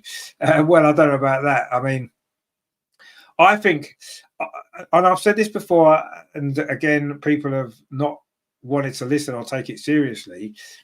Arteta is probably a very, very good number 2, a very good coach. In the same way that, Steve McLaren was a very, very good coach under Sir Alex Ferguson. Number 2 to a great manager. He went off on his own, became a manager. He wasn't good enough. He wasn't able to be. Just because you've been a great number 2 to a great number 1 doesn't mean you're then going to be a great number 1 yourself. It hasn't worked so many times. If you look through history, there's so many number 2s. Don Howe was a great number 2 at Arsenal, first of all, with Bertie Mee. He went to manage West Brom, was a disaster. Came back, was number 2 at Arsenal with Terry Neal, was a decent number 2, took over as number 1, couldn't do the job. And this happens. Some people are just built to be a good number 2. And I think Arteta's one of those people. He's a good number 2. He's a good coach. He's not a manager. And that's obvious now. He's not a manager. He's not. Rodney says if Edu actually had backbone as football director, he would probably some better players. Yeah, I think. Yeah, I don't think Edu is done a great job either. No, I agree, and I would get rid of a pair of them. Absolutely, get rid of both of them. Edu's got a little bit more in the bank, being an invincible and that kind of stuff. But even so, his job is as, like you said, as football director, and he's failed at that job. He's failing at that job. Arteta's failing as football manager of this football club. Absolutely, no question about it. I don't even know why there's a discussion about it. But anyway, there we go. That is that. We're out the FA Cup. We're out the Carabao Cup. We've only got the Premier League and the Champions League left. And some people will be saying, "Oh, well, they're the 2 main ones anyway. They're the 2 main ones to win." Yes, they are. We're not going to win them. Absolutely no chance. Don't even pretend that you think we can win either of those 2, because we certainly can't. With this group of players and this manager, no. We've got the basis of something quite good here. We've got some good young players that I think can be improved with a better manager, better system. Absolutely, and I think we're really a real. Any manager out there would look at Arsenal and think, yeah, I could do something with this team. I could turn this team into something really good. So people say, well, who could we get? Anyone. We could get pretty much anyone. Obviously, we won't get Pep or Klopp. No, we won't get them. But we could get pretty much anyone. If we went to any manager, if the manager job at Arsenal becomes available, there'll be a queue of people lining up that want it. And some of the cream of the crop as well will be in that queue. Don't worry about that. Absolutely don't worry about that. We're a big club. Colonel says, I think one signing that's made us worse, I argued on Twitter, was Rice. We should have got James Ward-Prowse and Kudos. We would look a lot better with them too. I mean, it's difficult, isn't it? I mean, I think Declan Rice is brilliant. I've got to be honest. But maybe you're right. Maybe in this team, it hasn't worked in the way that it was meant to. And maybe you're right. I don't know. I like Declan Rice. I think we should be looking at building the team around Declan Rice, make him captain, build the team around him. And maybe it would work better. I think the problems are Arteta, not the players. I really do. I really do think it is. Terry says, give Arteta his due. He's good on a jet ski. Yeah, no, he's loved his holidays. He's good at barbecuing as well. Don't forget, don't leave barbecuing out of his talent. Terry says, Coda, we could have got them 2 for the price of 29. Yeah, we probably could have done it. Kudos, definitely. We've missed out. We've missed out big time there. I like James Ward-Prowse as well. I'm glad we've got Declan Rice instead, if I'm honest. But yeah, build a team around Rice, get a centre forward. We've got Saliba and Gabriel at the back. That's solid. We need some better cover for them, obviously. We need 2 fullbacks, 100%. We need more midfield around Declan Rice. And obviously, we need a striker. Absolutely need a striker who can stick the ball in the net. And then we'll be cooking a few squad players who are better than what we've got. But, none of that's going to happen under this manager. He's more worried about the system. Players that fit the system, not players that's going to make the team better, make us better overall. Just can they fit the system? If they can't, I'll just buy another one. Doesn't work. We're Arsenal. We're not Man United. We're not Man City. We're not Chelsea. We can't buy success. We've got to work with what we have, and we've got to do it better than we have done. And that's the situation that we're in. Anyway, I am off because I'm going on Talk TV very, very shortly. So please come over there and join me on the Mark Saggers show. We'll be the first section on just after 7 o'clock. So join me for that. Obviously, I'll put the video up on the channel anyway afterwards for you to watch later on. So that'll be coming up for you very, very shortly. So join me for that. I'll be back Friday with the Arsenal Women's Show, looking into the FA Cup. The game against Watford, which is next weekend. There's no, obviously, men's games now for 2 weeks, which we need a break, I think. The players look like they need a break. I think we need a break. So we'll be doing a women's show. I'll have the women's watch along next week as well. And what I'll try and do, maybe, I'm starting a new job tomorrow, so I'm not really sure whether this week I can get a midweek show done. It all depends on how the job's going and where I am and that kind of stuff. So I don't know what's going to happen there. but hopefully I can get another show, midweek show, maybe the week after, building up to the Crystal Palace game. I think it is, isn't it? So we'll look at that. And of course, I say we'll do the women's game for you next week. Terry says, yes, I agree, Richard. Rice captain and build around him. Yeah, that's what I would do. Colonel says, always nice to have a full-time review. Rich, take it easy. And yourself, mate, thanks for dropping by. Good to see you as always, my friend. Take it easy. We'll see you very soon. So that's it. I say, join me on Talk TV after if you want. I'll drop the link onto the channel page very, very shortly. So join me for that. I will see you Friday. It did finish here today, very disappointingly, in the FA Cup third round. Arsenal 0, Liverpool 2. It was an own goal from Jacob Kiwior and the last gasp goal from Luis Diaz. I said Liverpool through. Arsenal missed 50 chances. Can't score at the minute, can we, to save our lives? And that's the problem. So there you go. We're out of the FA Cup. We're pretty much going to be out of everything pretty soon. Terry says, great show, Richard. Crap result again. Well done, chat. Remember to hit that like before you go. Yeah, just give us a like before you leave. I'll see you Friday for the women's show with the guys. Looking ahead to the FA Cup game. Obviously, the WSL starting up the week after as well. So lots of great stuff coming up with the women's team as well as we move into 2024. Terry says, good luck with your new. Yeah, thank you very much, my friend. I'm sure it'll be good. It's a bit of a change of direction for me, but I'm looking forward to it. So I'm not really sure yet how it's going to work out in terms of doing evening shows and stuff. But by the end of this week, I'll have a bit more of an idea of where it is. So hopefully we can get something organised for next midweek. So anyway, yes, that's that then. I'll say also out the FA Cup. We're out of the Carabao Cup. We're probably out of everything else as well, probably. But well, I suppose, until we're physically out of it, until we're mathematically out of it, we'll take what we can. But it's not looking good, is it? Arsenal out of the FA Cup. Liverpool have gone through to the fourth round.